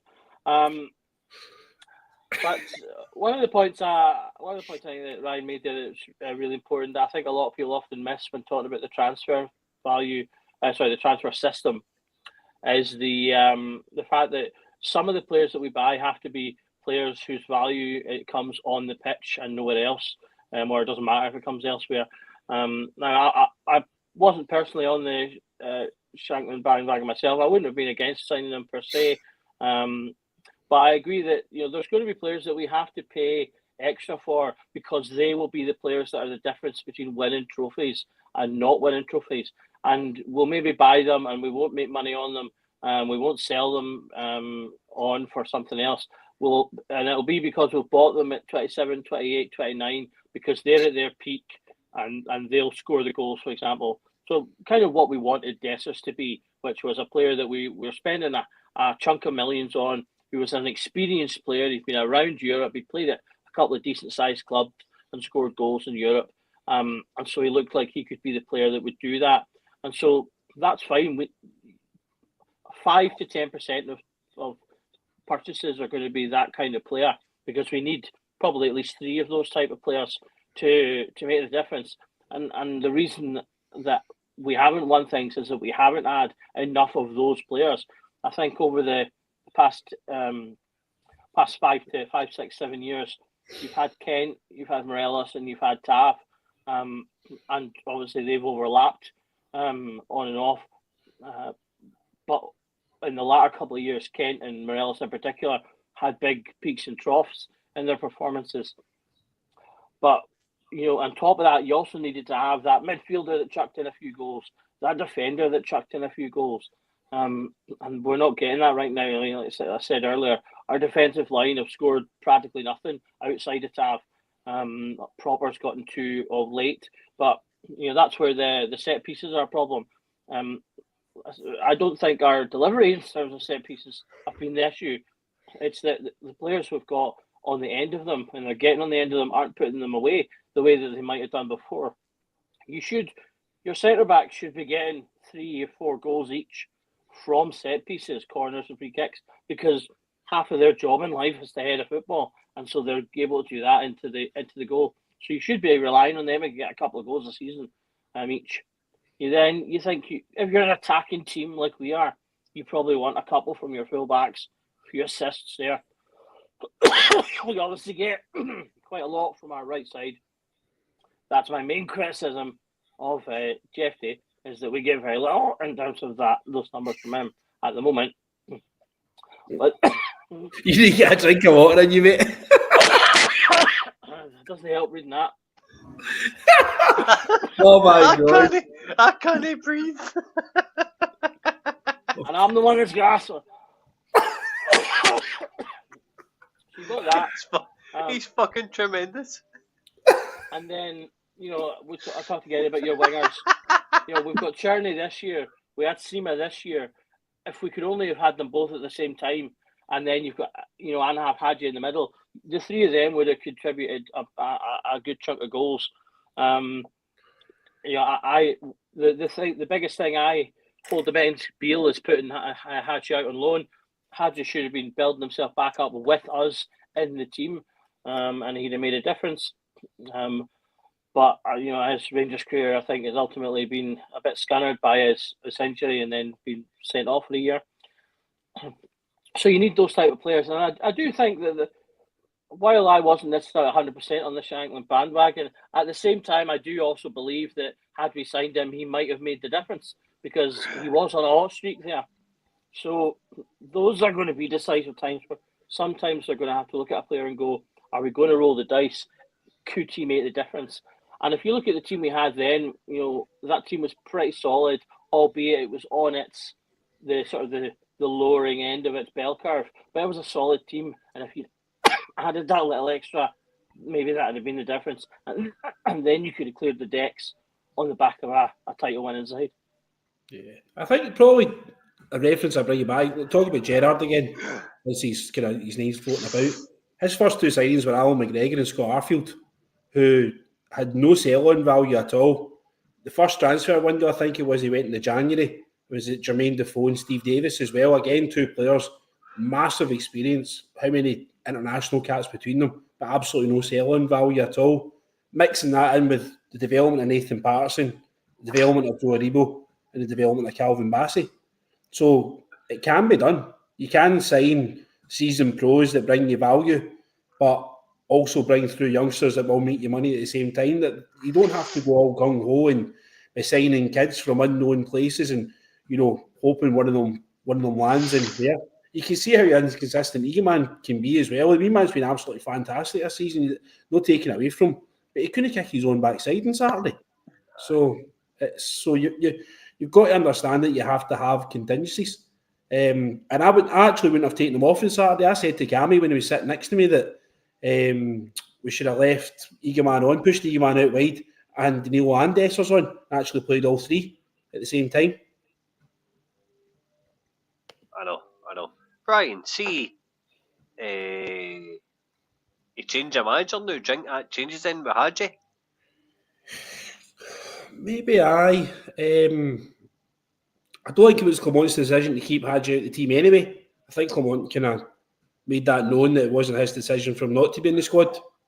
So he did say he's not a 10, he's not this, he's not that. I'll be honest with you. I think it's a money thing with Hadji. I don't think it's a football thing. I think he would be quite happy to stay football-wise, but I think the club need to make him happy. Because he's obviously foregone a certain amount of money to come back into the team anyway, because he was promised that pay rise that he never got. So there was a deal done there. What the deal was, we'll never know. We're not privy to it. So I think he feels as if he's owed something, to be honest with you. Doug, what about you? Do you think that Hadji stays with Clement leaving now? Bear in mind, he plays a pass against Queen's Park. Clement throws a dummy at him and pulls him off. Yeah, I mean, I pointed that out. I thought that was potentially a sign of Clement's poor man management, because I think he just maybe he was thinking of it anyway, but it very much optically looked like he just was like, that was a terrible pass, I've had enough, get him off, without maybe thinking it through. But in terms of does it change anything with Hadji, I think it's difficult to say unless he gets an idea of who the next manager is going to be. If anything, it potentially makes it more difficult to sign him, and because we now can't say, or potentially can't say to him who his manager is going to be next year. If Chirai is going to be the interim, then as I say, the assumption is obviously, I think the sensible thing is that he's the interim until the end of the season, or at least until then, regardless of whether you actually sign someone else, I think you just leave him there, and then you can let the other person just look over stuff until the summer. So it maybe makes it more difficult, but I don't know. From Hadji's point of view, I wouldn't begrudge him if he feels like the club's messed him about a bit in the last year and a half. Being put out on loan, and then the stuff with the contract, being bumped into the B team, told he's got no future. To only, and this was the thing that said for me, like you said, Clement said he didn't think it was. What he basically said was he wasn't good enough to be in the team, in his position, and that was at a time when we didn't have Barami yet, so we didn't really have a nailed on other player that was a proper 10. Well, maybe Danilo you could include there. And Clement basically publicly said, I don't think this player's good enough. And yet, upon the contract issue, which is presumably the only reason he didn't play, the moment that contract issue was up, he was straight in the team and came on as a sub into a game when we needed a little extra. So he wasn't good enough, but then he was straight in the team and used. So which was it? Now, we did have some injuries at the time, so you could point out that. Maybe I'm not being fair to Clement at that point. But to me, I didn't feel like everything Clement said around that situation, as well as a couple of other situations, rung true the entire time. And it just feels like if it was a contract issue, why didn't they just say, look, well, actually, they wouldn't say it. I know why they wouldn't say a contract issue. They should have just said he wasn't getting picked or he had to work his way to the team or something. But yeah, I think it makes it more difficult to keep him, which is a shame because I would like to keep him. I think with different players around him who are of similar quality technically, and maybe quicker players who make up for like some people say he's too slow. I don't personally think he's too slow, but I can understand why some people think they want faster players, particularly when he's playing the wing position for us a lot. So if you can bring him inside and have faster players around him, I think you can do great things. But I kind of feel like it makes it more difficult for us to keep him. Fair enough. Personally, I think you could put Cherney in a 10, to be honest, and I think it could be not to support your midfield, but is that kind of free role and whatever else. If I can quickly as well, Paul's asked in the comments if I think Cameron's better than Hadji. At this No, he's exact not. moment in time, I would say no. Nope. However, I think he's got the potential to be as good as Hadji if he continues the way he's been Aye, going. he's good as he better. says, he's scored goals and he's got a couple of assists and things. So I think he's a player of great potential. So if we treat him right, I think he could be a Hadji replacement. If Hadji leaves, you've got him coming in. He's a player that could take that role. Absolutely. I don't think he's Hadji level right now, but could certainly come in and do something in that position. He's coming after you now, Ryan. I know, what have I done? What have I done? Absolutely nothing. He I comes thought we after everybody. I All he thought we wants were to do is pals. no. He just wants to make sure you laugh. That's what he wants to do. I don't laugh at Kevin De Bruyne. Eh? That's, Yeah, I know. that's okay. Wish I had his money. So listen, there's Kevin De Bruyne and then there's Curry, right? That's all I'll say to you. What's that? Go over, head on over to Stan's Ibrox on YouTube and you'll see what Curry's all about. Fucking mental. Anyway, there's rumours in it. That's all we'll put it down to in terms of interim managers and Barry Ferguson and the assistant, the Moroccan guy. What's your ideal scenario? For me, we've got a friend there called Kevin Thompson that I haven't spoke to him. I'm not going to speak to him, so I'm not going to put him in that position where I ask him any kind of questions because he's no under employment for a club. But where would you like to see us going towards the end of the season? Do you want somebody coming in now to fix this long term with 2 Old Firm games left, or do you want to just see an interim and then fix it in the summer? Aye, that's where I am. Because it's the most sensible thing. You put somebody in just now, he's permanent. He takes a scalper in the first 2 Old Firm games. He takes a door off Mourinho, puts him back one. I wouldn't mind them being in and around where it is and being told this guy's coming in the 1st of June, whatever it's going to be, and he starts, making assessments of squads and stuff like that from afar. But it's too late in the season now to bring in somebody that's going to be a permanent man. Just soldier on. There's nothing to play for. There's nothing. If we were in if we were in a league title race, then aye, but we wouldn't be in this situation sacking a manager for a league title race. We'd still be in a job. So Ryan asked us earlier on, bring Gio back till the end of the season before we go to Europa League. No? Aye. I don't know, mate. It's a tough one. If you're going to do an interim one, you're probably looking at a kind of like if you want to have a go at the Europa League, you're probably going to look at something like a kind of really older kind of guy you're pulling him out. That's, as far as we're all concerned, he's retired and he's coming in to do a job for 6 months. So, what about a Europa League manager then? Aye, they basically come and just do that. Raheem Danny 2.0. Yeah. There'll be somebody out there that'll be quite willing to come and take on, but I'm nigh on certain it's going to be this Moroccan guy. I'm nigh on certain. Aye. It'll be him. Aye, he's got experience and stuff like that. It's not as if he's never been a manager before. He managed that under-20 team that Morocco had that won. Is it the World Cup they won? Was it the final they got to? Aye. So he'll be fine till the end of the season. Do you know? And let's just not do it in daft, right? We're all, the problem is that sometimes we get emotional. The board get and things get daft. Things happen. Sacking Giovanni Van Bronckhorst wasn't clever. That was a bad thing to do. Do you know? Aye, it's why. I think he still had time to turn around. See if you look at the players that Van Bronckhorst was wanting to sign, and the board didn't support him. Aye, like Maatsen stuff. Aye. Maatsen, the boy Doki that went to Union Berlin, the big centre half boy. Yeah. He wanted Joey Veerman, he wanted Xavi Simons. We had a right good chance of getting these boys as well. So, and they just wouldn't open up for him. Aye, that's true. I think that's where the takeover could make a difference. So I think a lot of those deals falling through will have been financial issues and not being able to compete. So if we're able to just push some things up that little bit, that might help us to get some of the players that are that like everyone you listed there, I think are in that level of player that's just that little bit above, and can help push us forward. So again, the takeover could be huge, and being able to actually back a manager with those type of signings. Yeah, it's building these guys. See, signing for us, if we're part of this kind of bigger thing, and we've got images happening all sorts in the US, these guys will open themselves up to bigger sponsorship deals. The only kind of guy that plays for us that's got half decent sponsorship deals, we Hadji, is the face of basically anything in Romania. He's the face of Lay's, Chris. He's the face of Pepsi and stuff like that. But if you get guys in and say, right, we'll take you US, we'll get you a right good agent, and we'll get you over to the US, and you might not get as much money from us as you could get from us, but we'll get you image rights and sponsorships, stuff that can make a difference to you later on in life and later on in your career. You know what?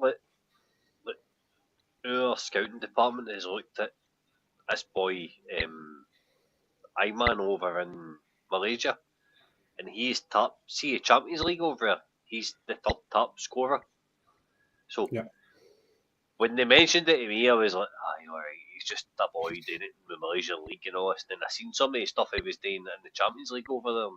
The Ronaldo and somebody else that's very popular as the two top scorers ahead of him. I thought this boy's a right winger. Yep. Surely, see when we've even tagged any Malaysian accounts on Twitter, see the reach it's got, and everyone else is coming back. They've even created links to Rangers from that, and I'm like, right, cool, whatever. The boy's clearly got ability. He's got an eye for goal. He can beat a man. He's like a better version of. He's like a Steve. He's a mix between Stephen A. Smith and Chris Buck. See when we had that level of quality in the team where Chris Buck could beat a man, but Stephen A. Smith was like the inside forward that could get a goal. He's a bit of a mixture right to him. And I looked at him and I went, aye, 100%. There's another boy playing Japan called Chin Yamada, who's scoring all sorts of goals. He does running in behind, taking the ball into his feet, playing it wide. And then I seen that thing about Craig Moore, Ryan, on Go Radio the other week about him suggesting Maeda, and Rangers saying no because Celtic were getting in that market. What? Aye, that's it. That's the one where as I'm well, hoping. who's the boy that plays for PSG now? He used to play for Napoli from Georgia. He used to wear number 77. Aye, I know who you're talking about. You've got absolutely you've got no chance of pronouncing his name right. Other lads say was that us to sign him as well. Aye, I know.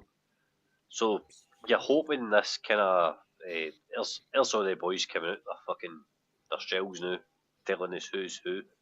Yeah, I can't pronounce that. It's wild, mate. It's wild. See, these boys sit up till 4 in the morning watching football, and I'm like, then text me saying we need to sign this guy. Yeah. What? Yep. Every time I try and pronounce it, I end up saying Kirishvili.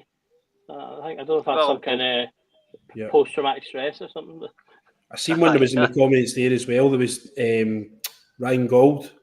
I kind of called for going and get Ryan Gold's only like £55,000 a week over at Vancouver. Is he? Aye, well, you can tell. Obviously, we say this guy's on this guy. We don't actually definitely know that, but the MLS actually release their salaries. Right. They actually publish what the players earn, and Gold's in something like $66,000 a year. Wild, a week, sorry, a week. He's in mental money, absolutely mental money out there. Apparently, Lewis Morgan's on a free, and he grew up in the corner for me, and he was always out with Rangers that one. I know that. You'll know Lewis and Donald know that, Ryan, probably. Aye, Lewis played in a boy that played me in my amateur team played with Lewis, the Rangers boys. He said definitely. Same team as Liam Kelly played in. Luca Gasparato was in the same team, who only played for Morton, Canadian boy. So aye, that's right. Big Rangers man, but obviously he's still in I don't know if he's in a free contract now or no, but he's never made his way back over here. So, but you're looking at it and you're like, club trained, it's there. But he was brilliant for St Mirren as well. I've seen him a few times. I've been guilty going across the Morton games just because they're close by. If Rangers aren't playing, just looking for something to do at the weekend, like just jump to Capello, go watch it. Mate, it's a game of football. Do you know what else you can be sitting in the house? no day. If you hang about the house too long, you end up getting day-to-day things. So you need to disappear and go somewhere. So, 100%, mate, 100%. So let's just kind of, before we wrap up, I know I says I wanted to keep this going to midnight, but I think we're going to kind of struggle for content because there's nothing being released or we're not being told in. So let's go for past. So, Doug, is there any kind of let's go for plans for Rangers, right? My plan for Rangers would be to get an interim until it. Oh, hold on there. Curry coming in. Curry, thank you. It's more than appreciated. Good effort, mate, lads. Here's a couple of quid. Was this used undies from Ducks Only fans? Right. Curry can't afford my OnlyFans. I probably can, you're right. I only take elite clientele. Alright, okay. I'm sure we'll come back over in a minute. find that down the couch. Big Paul. That big Paul Curry, did you find that down the couch? He cashed in his gingies, that's what he did. I know. So my plan for Rangers would be just to bring Muscat in, right, and speak to investors and say, we want an identity, we want to go with this guy, this is what I want to do. Fast flowing football, and then after he's done this, it'll create an algorithm as such that makes a succession plan, because so-and-so's done it, he's done it better for the Swedish league, so we bring him in. We've won 1 or 2 in a row or whatever. That would be my preferred choice. Doug, where are you at in terms of the club's direction? Because we're on a pivotal night tonight in terms of we're at a crossroads. Where do you go? Do you go down Derek McInnes, who's done it at Aberdeen? Disregard his job at Kilmarnock, right? The bigger budget at Aberdeen, he's done it. He's put you out of cups. Whatever. You've got an identity road with Muscat. You've tried the road with Clement, where you're bringing in somebody that's already won championships in another country.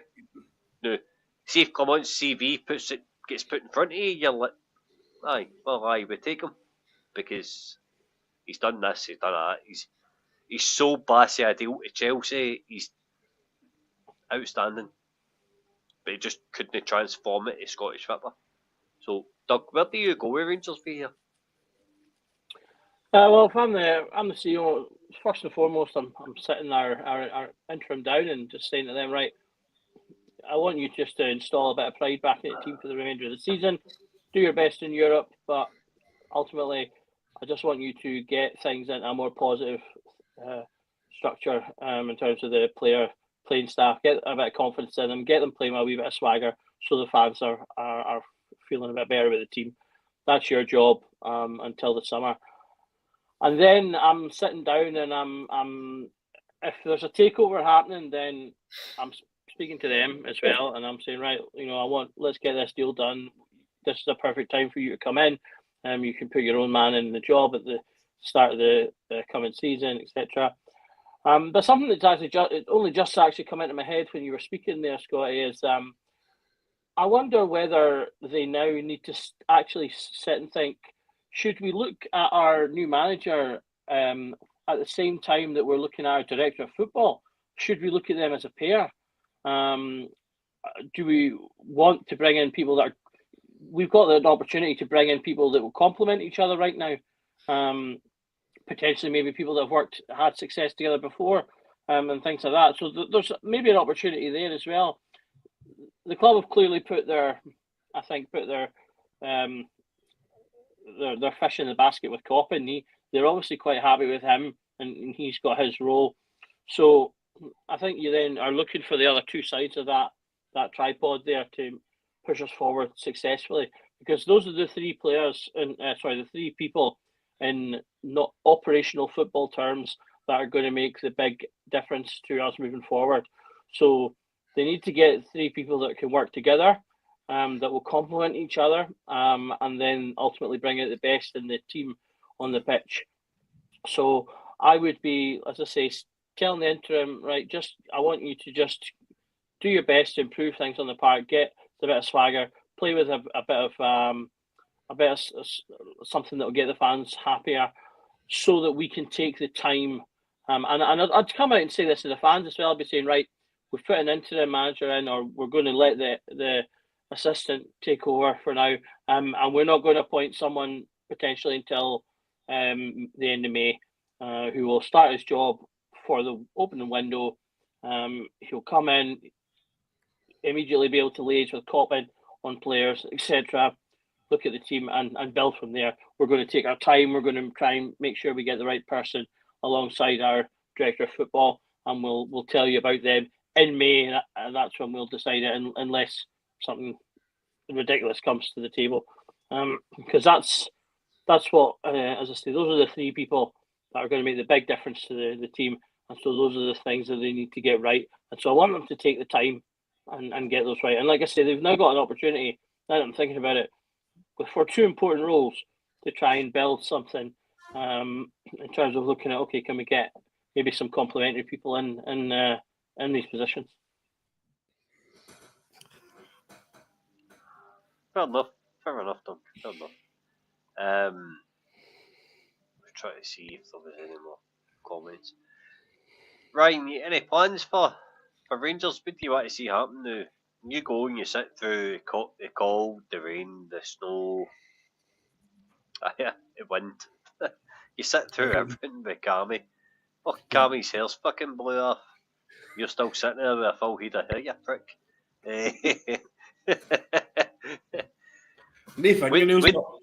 What do you want to see for the rest of the season, mate? So, sporting director's got to come in first of all.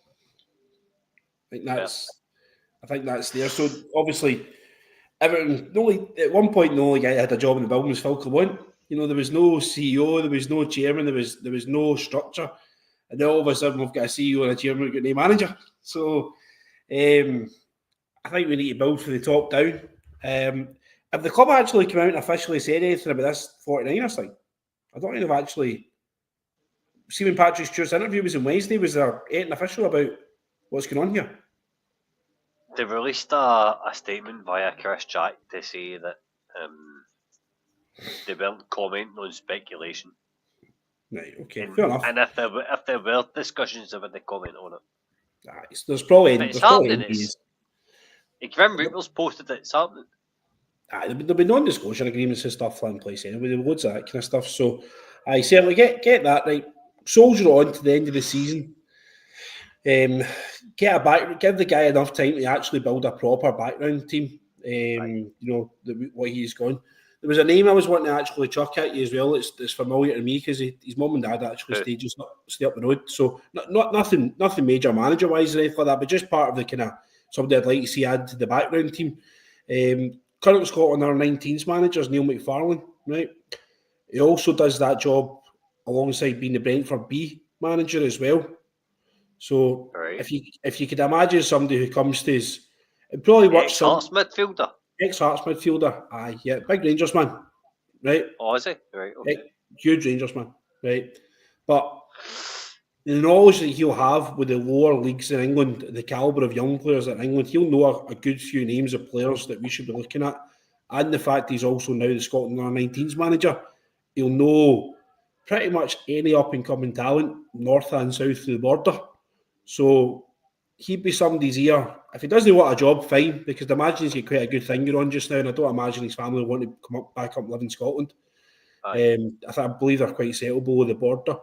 But he's somebody whose ear I would be in constantly asking for names and asking for contacts and agents and stuff like that who we should be going to see. So doing stuff like that is the kind of stuff I would like to see getting done by now at the end of the season, is making contacts and actually planning for the future and getting things going again. So it's going to take time, but we're basically right back to Caixinha leaving, as far as I'm concerned. I think we're probably as bad a state of affairs as when he left, to be honest with you. That's how far back I think we've come.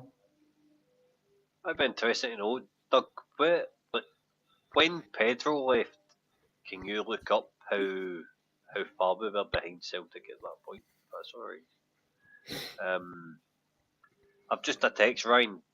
One of the boys wants me to ask you about Gerrard again, kind of between now and the end of the season, what kind of impact do you think he's going to have? I know you've said it already, but he's wanting you to go again. That's all. Yeah. Well, certainly he's going to. If he comes in, he's going to know the club captain because they appointed the captain. He's probably going to know the goalkeeper, the vice captain as well. You know, they probably at some point cross paths in England duty, I'd imagine, because Butland's. See before you go any further, do you think that if Gerrard was there last season when Southgate came to watch him, Gerrard would have Butland seat in a better place? Probably aye, but I think Southgate probably came and watched Butland just out of courtesy more than anything else. To be honest with you, I don't think Butland had much chance at all of getting into the England squad. To be honest with you, but I think he'd have been ready in that kind of respect. But he said went. He had a crap game that day as well, if I remember correctly. I think he had a howler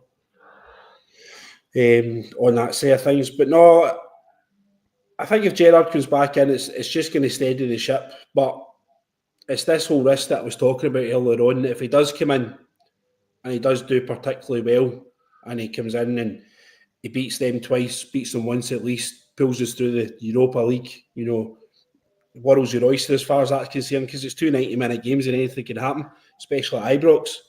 So he's been told you've got it to the end of the season. Gary Mack and Tim Coulshaw come up the road to him as well. Mick Beale gets told to do one. He's no welcome. So what happens if he's there? And Defoe may be part of Gerrard's coaching team as well. I think Defoe would walk over broken glass to get back to Ibrox, to be honest with you. So you get that situation where you're told, right, Steve, you got it till the end of the year. Fine. He comes in, does absolutely fantastic well, and everyone falls back in love with him again, and everyone's back in the Steven Gerrard bus. And they come around and say, right, thanks very much, Stevie, cool. And your man, what's his cooking for Cincinnati, Columbus Crew, whatever it was, he rocks up and does there.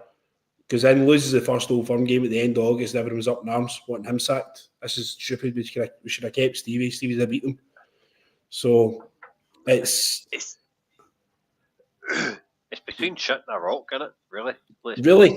You can't. If they want Gerrard, fine, I'm all for it. But him being the manager to the end of the season, I think it's potentially causing yourself a headache you just don't need. Because at this point in time, from us, as far as we're concerned, I think I speak for the majority of us, hopefully, when I say there's no expectations now. You know, whatever we get between now and the end of the season is a complete bonus. So don't give yourself that headache. So it could be that you end up just dividing your fans again and cause it, and you don't need it. You just don't need the hassle of it. But if we turn around and said he's coming, but he's not coming till the end of the season, I wonder if he wants to stay out the country long enough so he doesn't pay tax and all that nice money in Saudi Arabia as well. So no, genuinely, apparently that's a thing. Like, he needs to stay out of the country until March or April before he comes home. Well, that was one thing I was saying about Kent as well when he probably got a big payoff when he left Fenerbahce. That I thought he probably wanted to stay out of the country because his big payoff probably came in one lump sum. Yep. He would have wanted to stay out of the country for because why would they come back and give half the money to the government if they can avoid it? But see, if we all know Clement wanted him before he signed for Rangers, so it made sense for him to come back. Whether you took him or no, that was it. Like, yeah, it's weird. But what I was saying to Doug and Dean earlier on was our transfer list could have had X amount of, say, Brazilian, Scandinavian, a certain quality of players on it, and now with 49ers coming in, you're looking at the likes of Lennon Miller being not a top, but maybe third or fourth on the list. Like, aye, yep. Do you think that we could get, like, so say you've got 15 million in a transfer budget, right? You say Ligaman or Jeffy, and you've got 15 million in a transfer budget through FFP, and your transfer budget could look like X amount of players that you're bringing in to develop, whereas should we now be looking at players that could come in to make a difference, like Lennon Miller, who could be third on the list? I don't know who could be top because I'm not kind of privy to good fitter players that are already making an impact. But if we get this takeover, should we not be aiming a bit higher? No? Definitely. But we need to get the right manager to come in because Aye. The players will come for the manager. You look how many young English boys wanted to come up the road for England and play in Scotland purely because we had Gerrard. I don't think we would have got Joe Aribo if we didn't have Gerrard. I don't think we would have got Bassey if we didn't have Gerrard. So there's a certain amount of people that want to come to play for that manager. So if you do get the right guy in charge, and he comes and it's the right profile and things are happening, all the facilities are going to get done up. If you come, your training facility is going to be great. World-class fans, world-class stadium. Why would you not want to come? Apart from the weather, we can't do anything about. But we should definitely be aiming higher. Of course we should. You know, there was players we were going for in the summer there that we missed out on, very unluckily. You know, I think the Albion, was it Rahimi, that the one that was coming in for Albion Rahmani, aye. Yeah, Rahmani, he was coming in for Bucharest. I think that was pretty much good to go until Neil Lennon became his manager. The boy Kabadi that ended up going to Augsburg in Germany from Bayern Munich. I think that was good to go. Couldn't get Joan Jordan over the line for Sevilla as well, but another one that was pretty much, I thought that was a stick on. There was loads of guys in the summer that we were after, and I think the interest was genuine. We just couldn't get it over the line, either financially, making the agents happy. They maybe met the manager and decided they didn't like the manager as well. So, loads of things. Doug, see before you come in, I've just been sent a wee kind of in-depth analysis of the Moroccan guy. So it's a build-up strategy, inviting the opponent to press high on the defenders. Right, I'm not even going to get into this because they played as Rachel McKinnison. They played as a defensive team basically. Bro, it's good to see you. We'll speak about Gerrard before we finish up. Doug, you get some for us? Yeah, so Pedro was let go on the 26th of October 2017 after a 1-1 draw with Kilmarnock, where we went 1-0 up in the 44th minute, missed a penalty in the 94th and had a player sent off, and then Chris Quirk equalised in minute 95. And at that point, we were actually in third place. Aberdeen were ahead of us. We were on 21 points. Aberdeen were on 23 points. And Celtic were on 27. So Pedro was only 6 points behind, in comparison to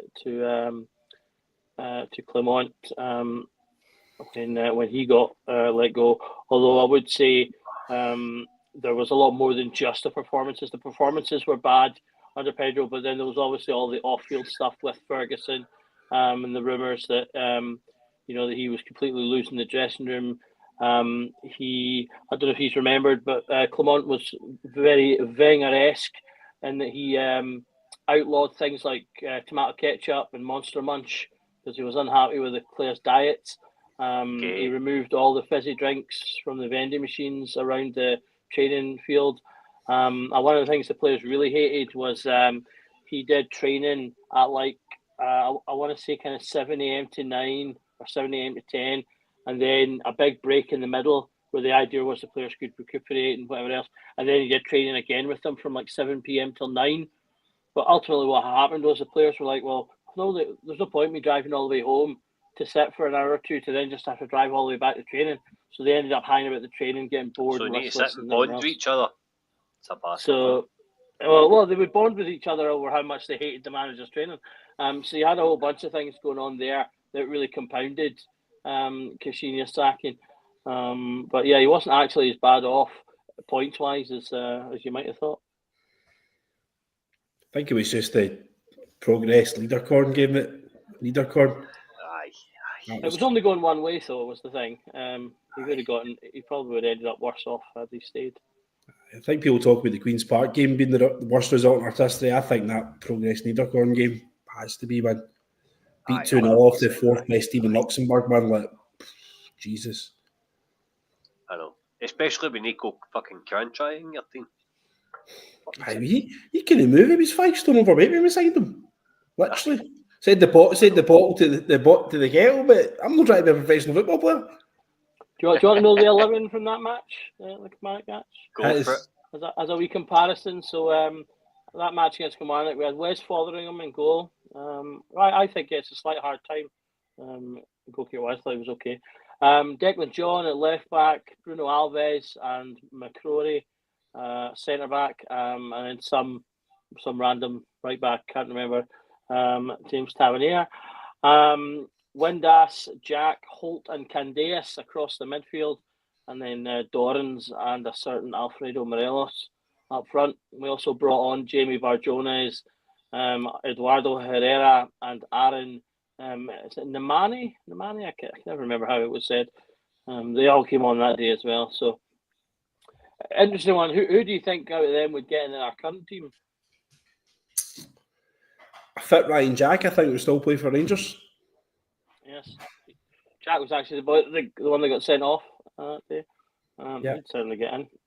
I think Dean Windass probably at this stage in his career would have a lot to offer as well. He was scoring goals for fun back then, I think. He's pacey, powerful, strong, an eye for goal as well. A lot of characteristics and attributes that we don't have in our team at the moment. That's what he brought as well. I miss a focused Alfredo Morelos, if you want to put it that way. Yeah. I do miss the wee man when he was, on his game, insensible. So probably that's about it, I would imagine. Bruno Alves, you could argue as well, a fantastic calibre, a player, a right good traditional centre half. He doesn't lose that second goal on Sunday. No. So I reckon I would probably take Candeas as well. Maybe he doesn't always start, but I think he was a hard-working player. And people forget that he actually chipped in with more goals and assists, and I think a lot of people remember as well.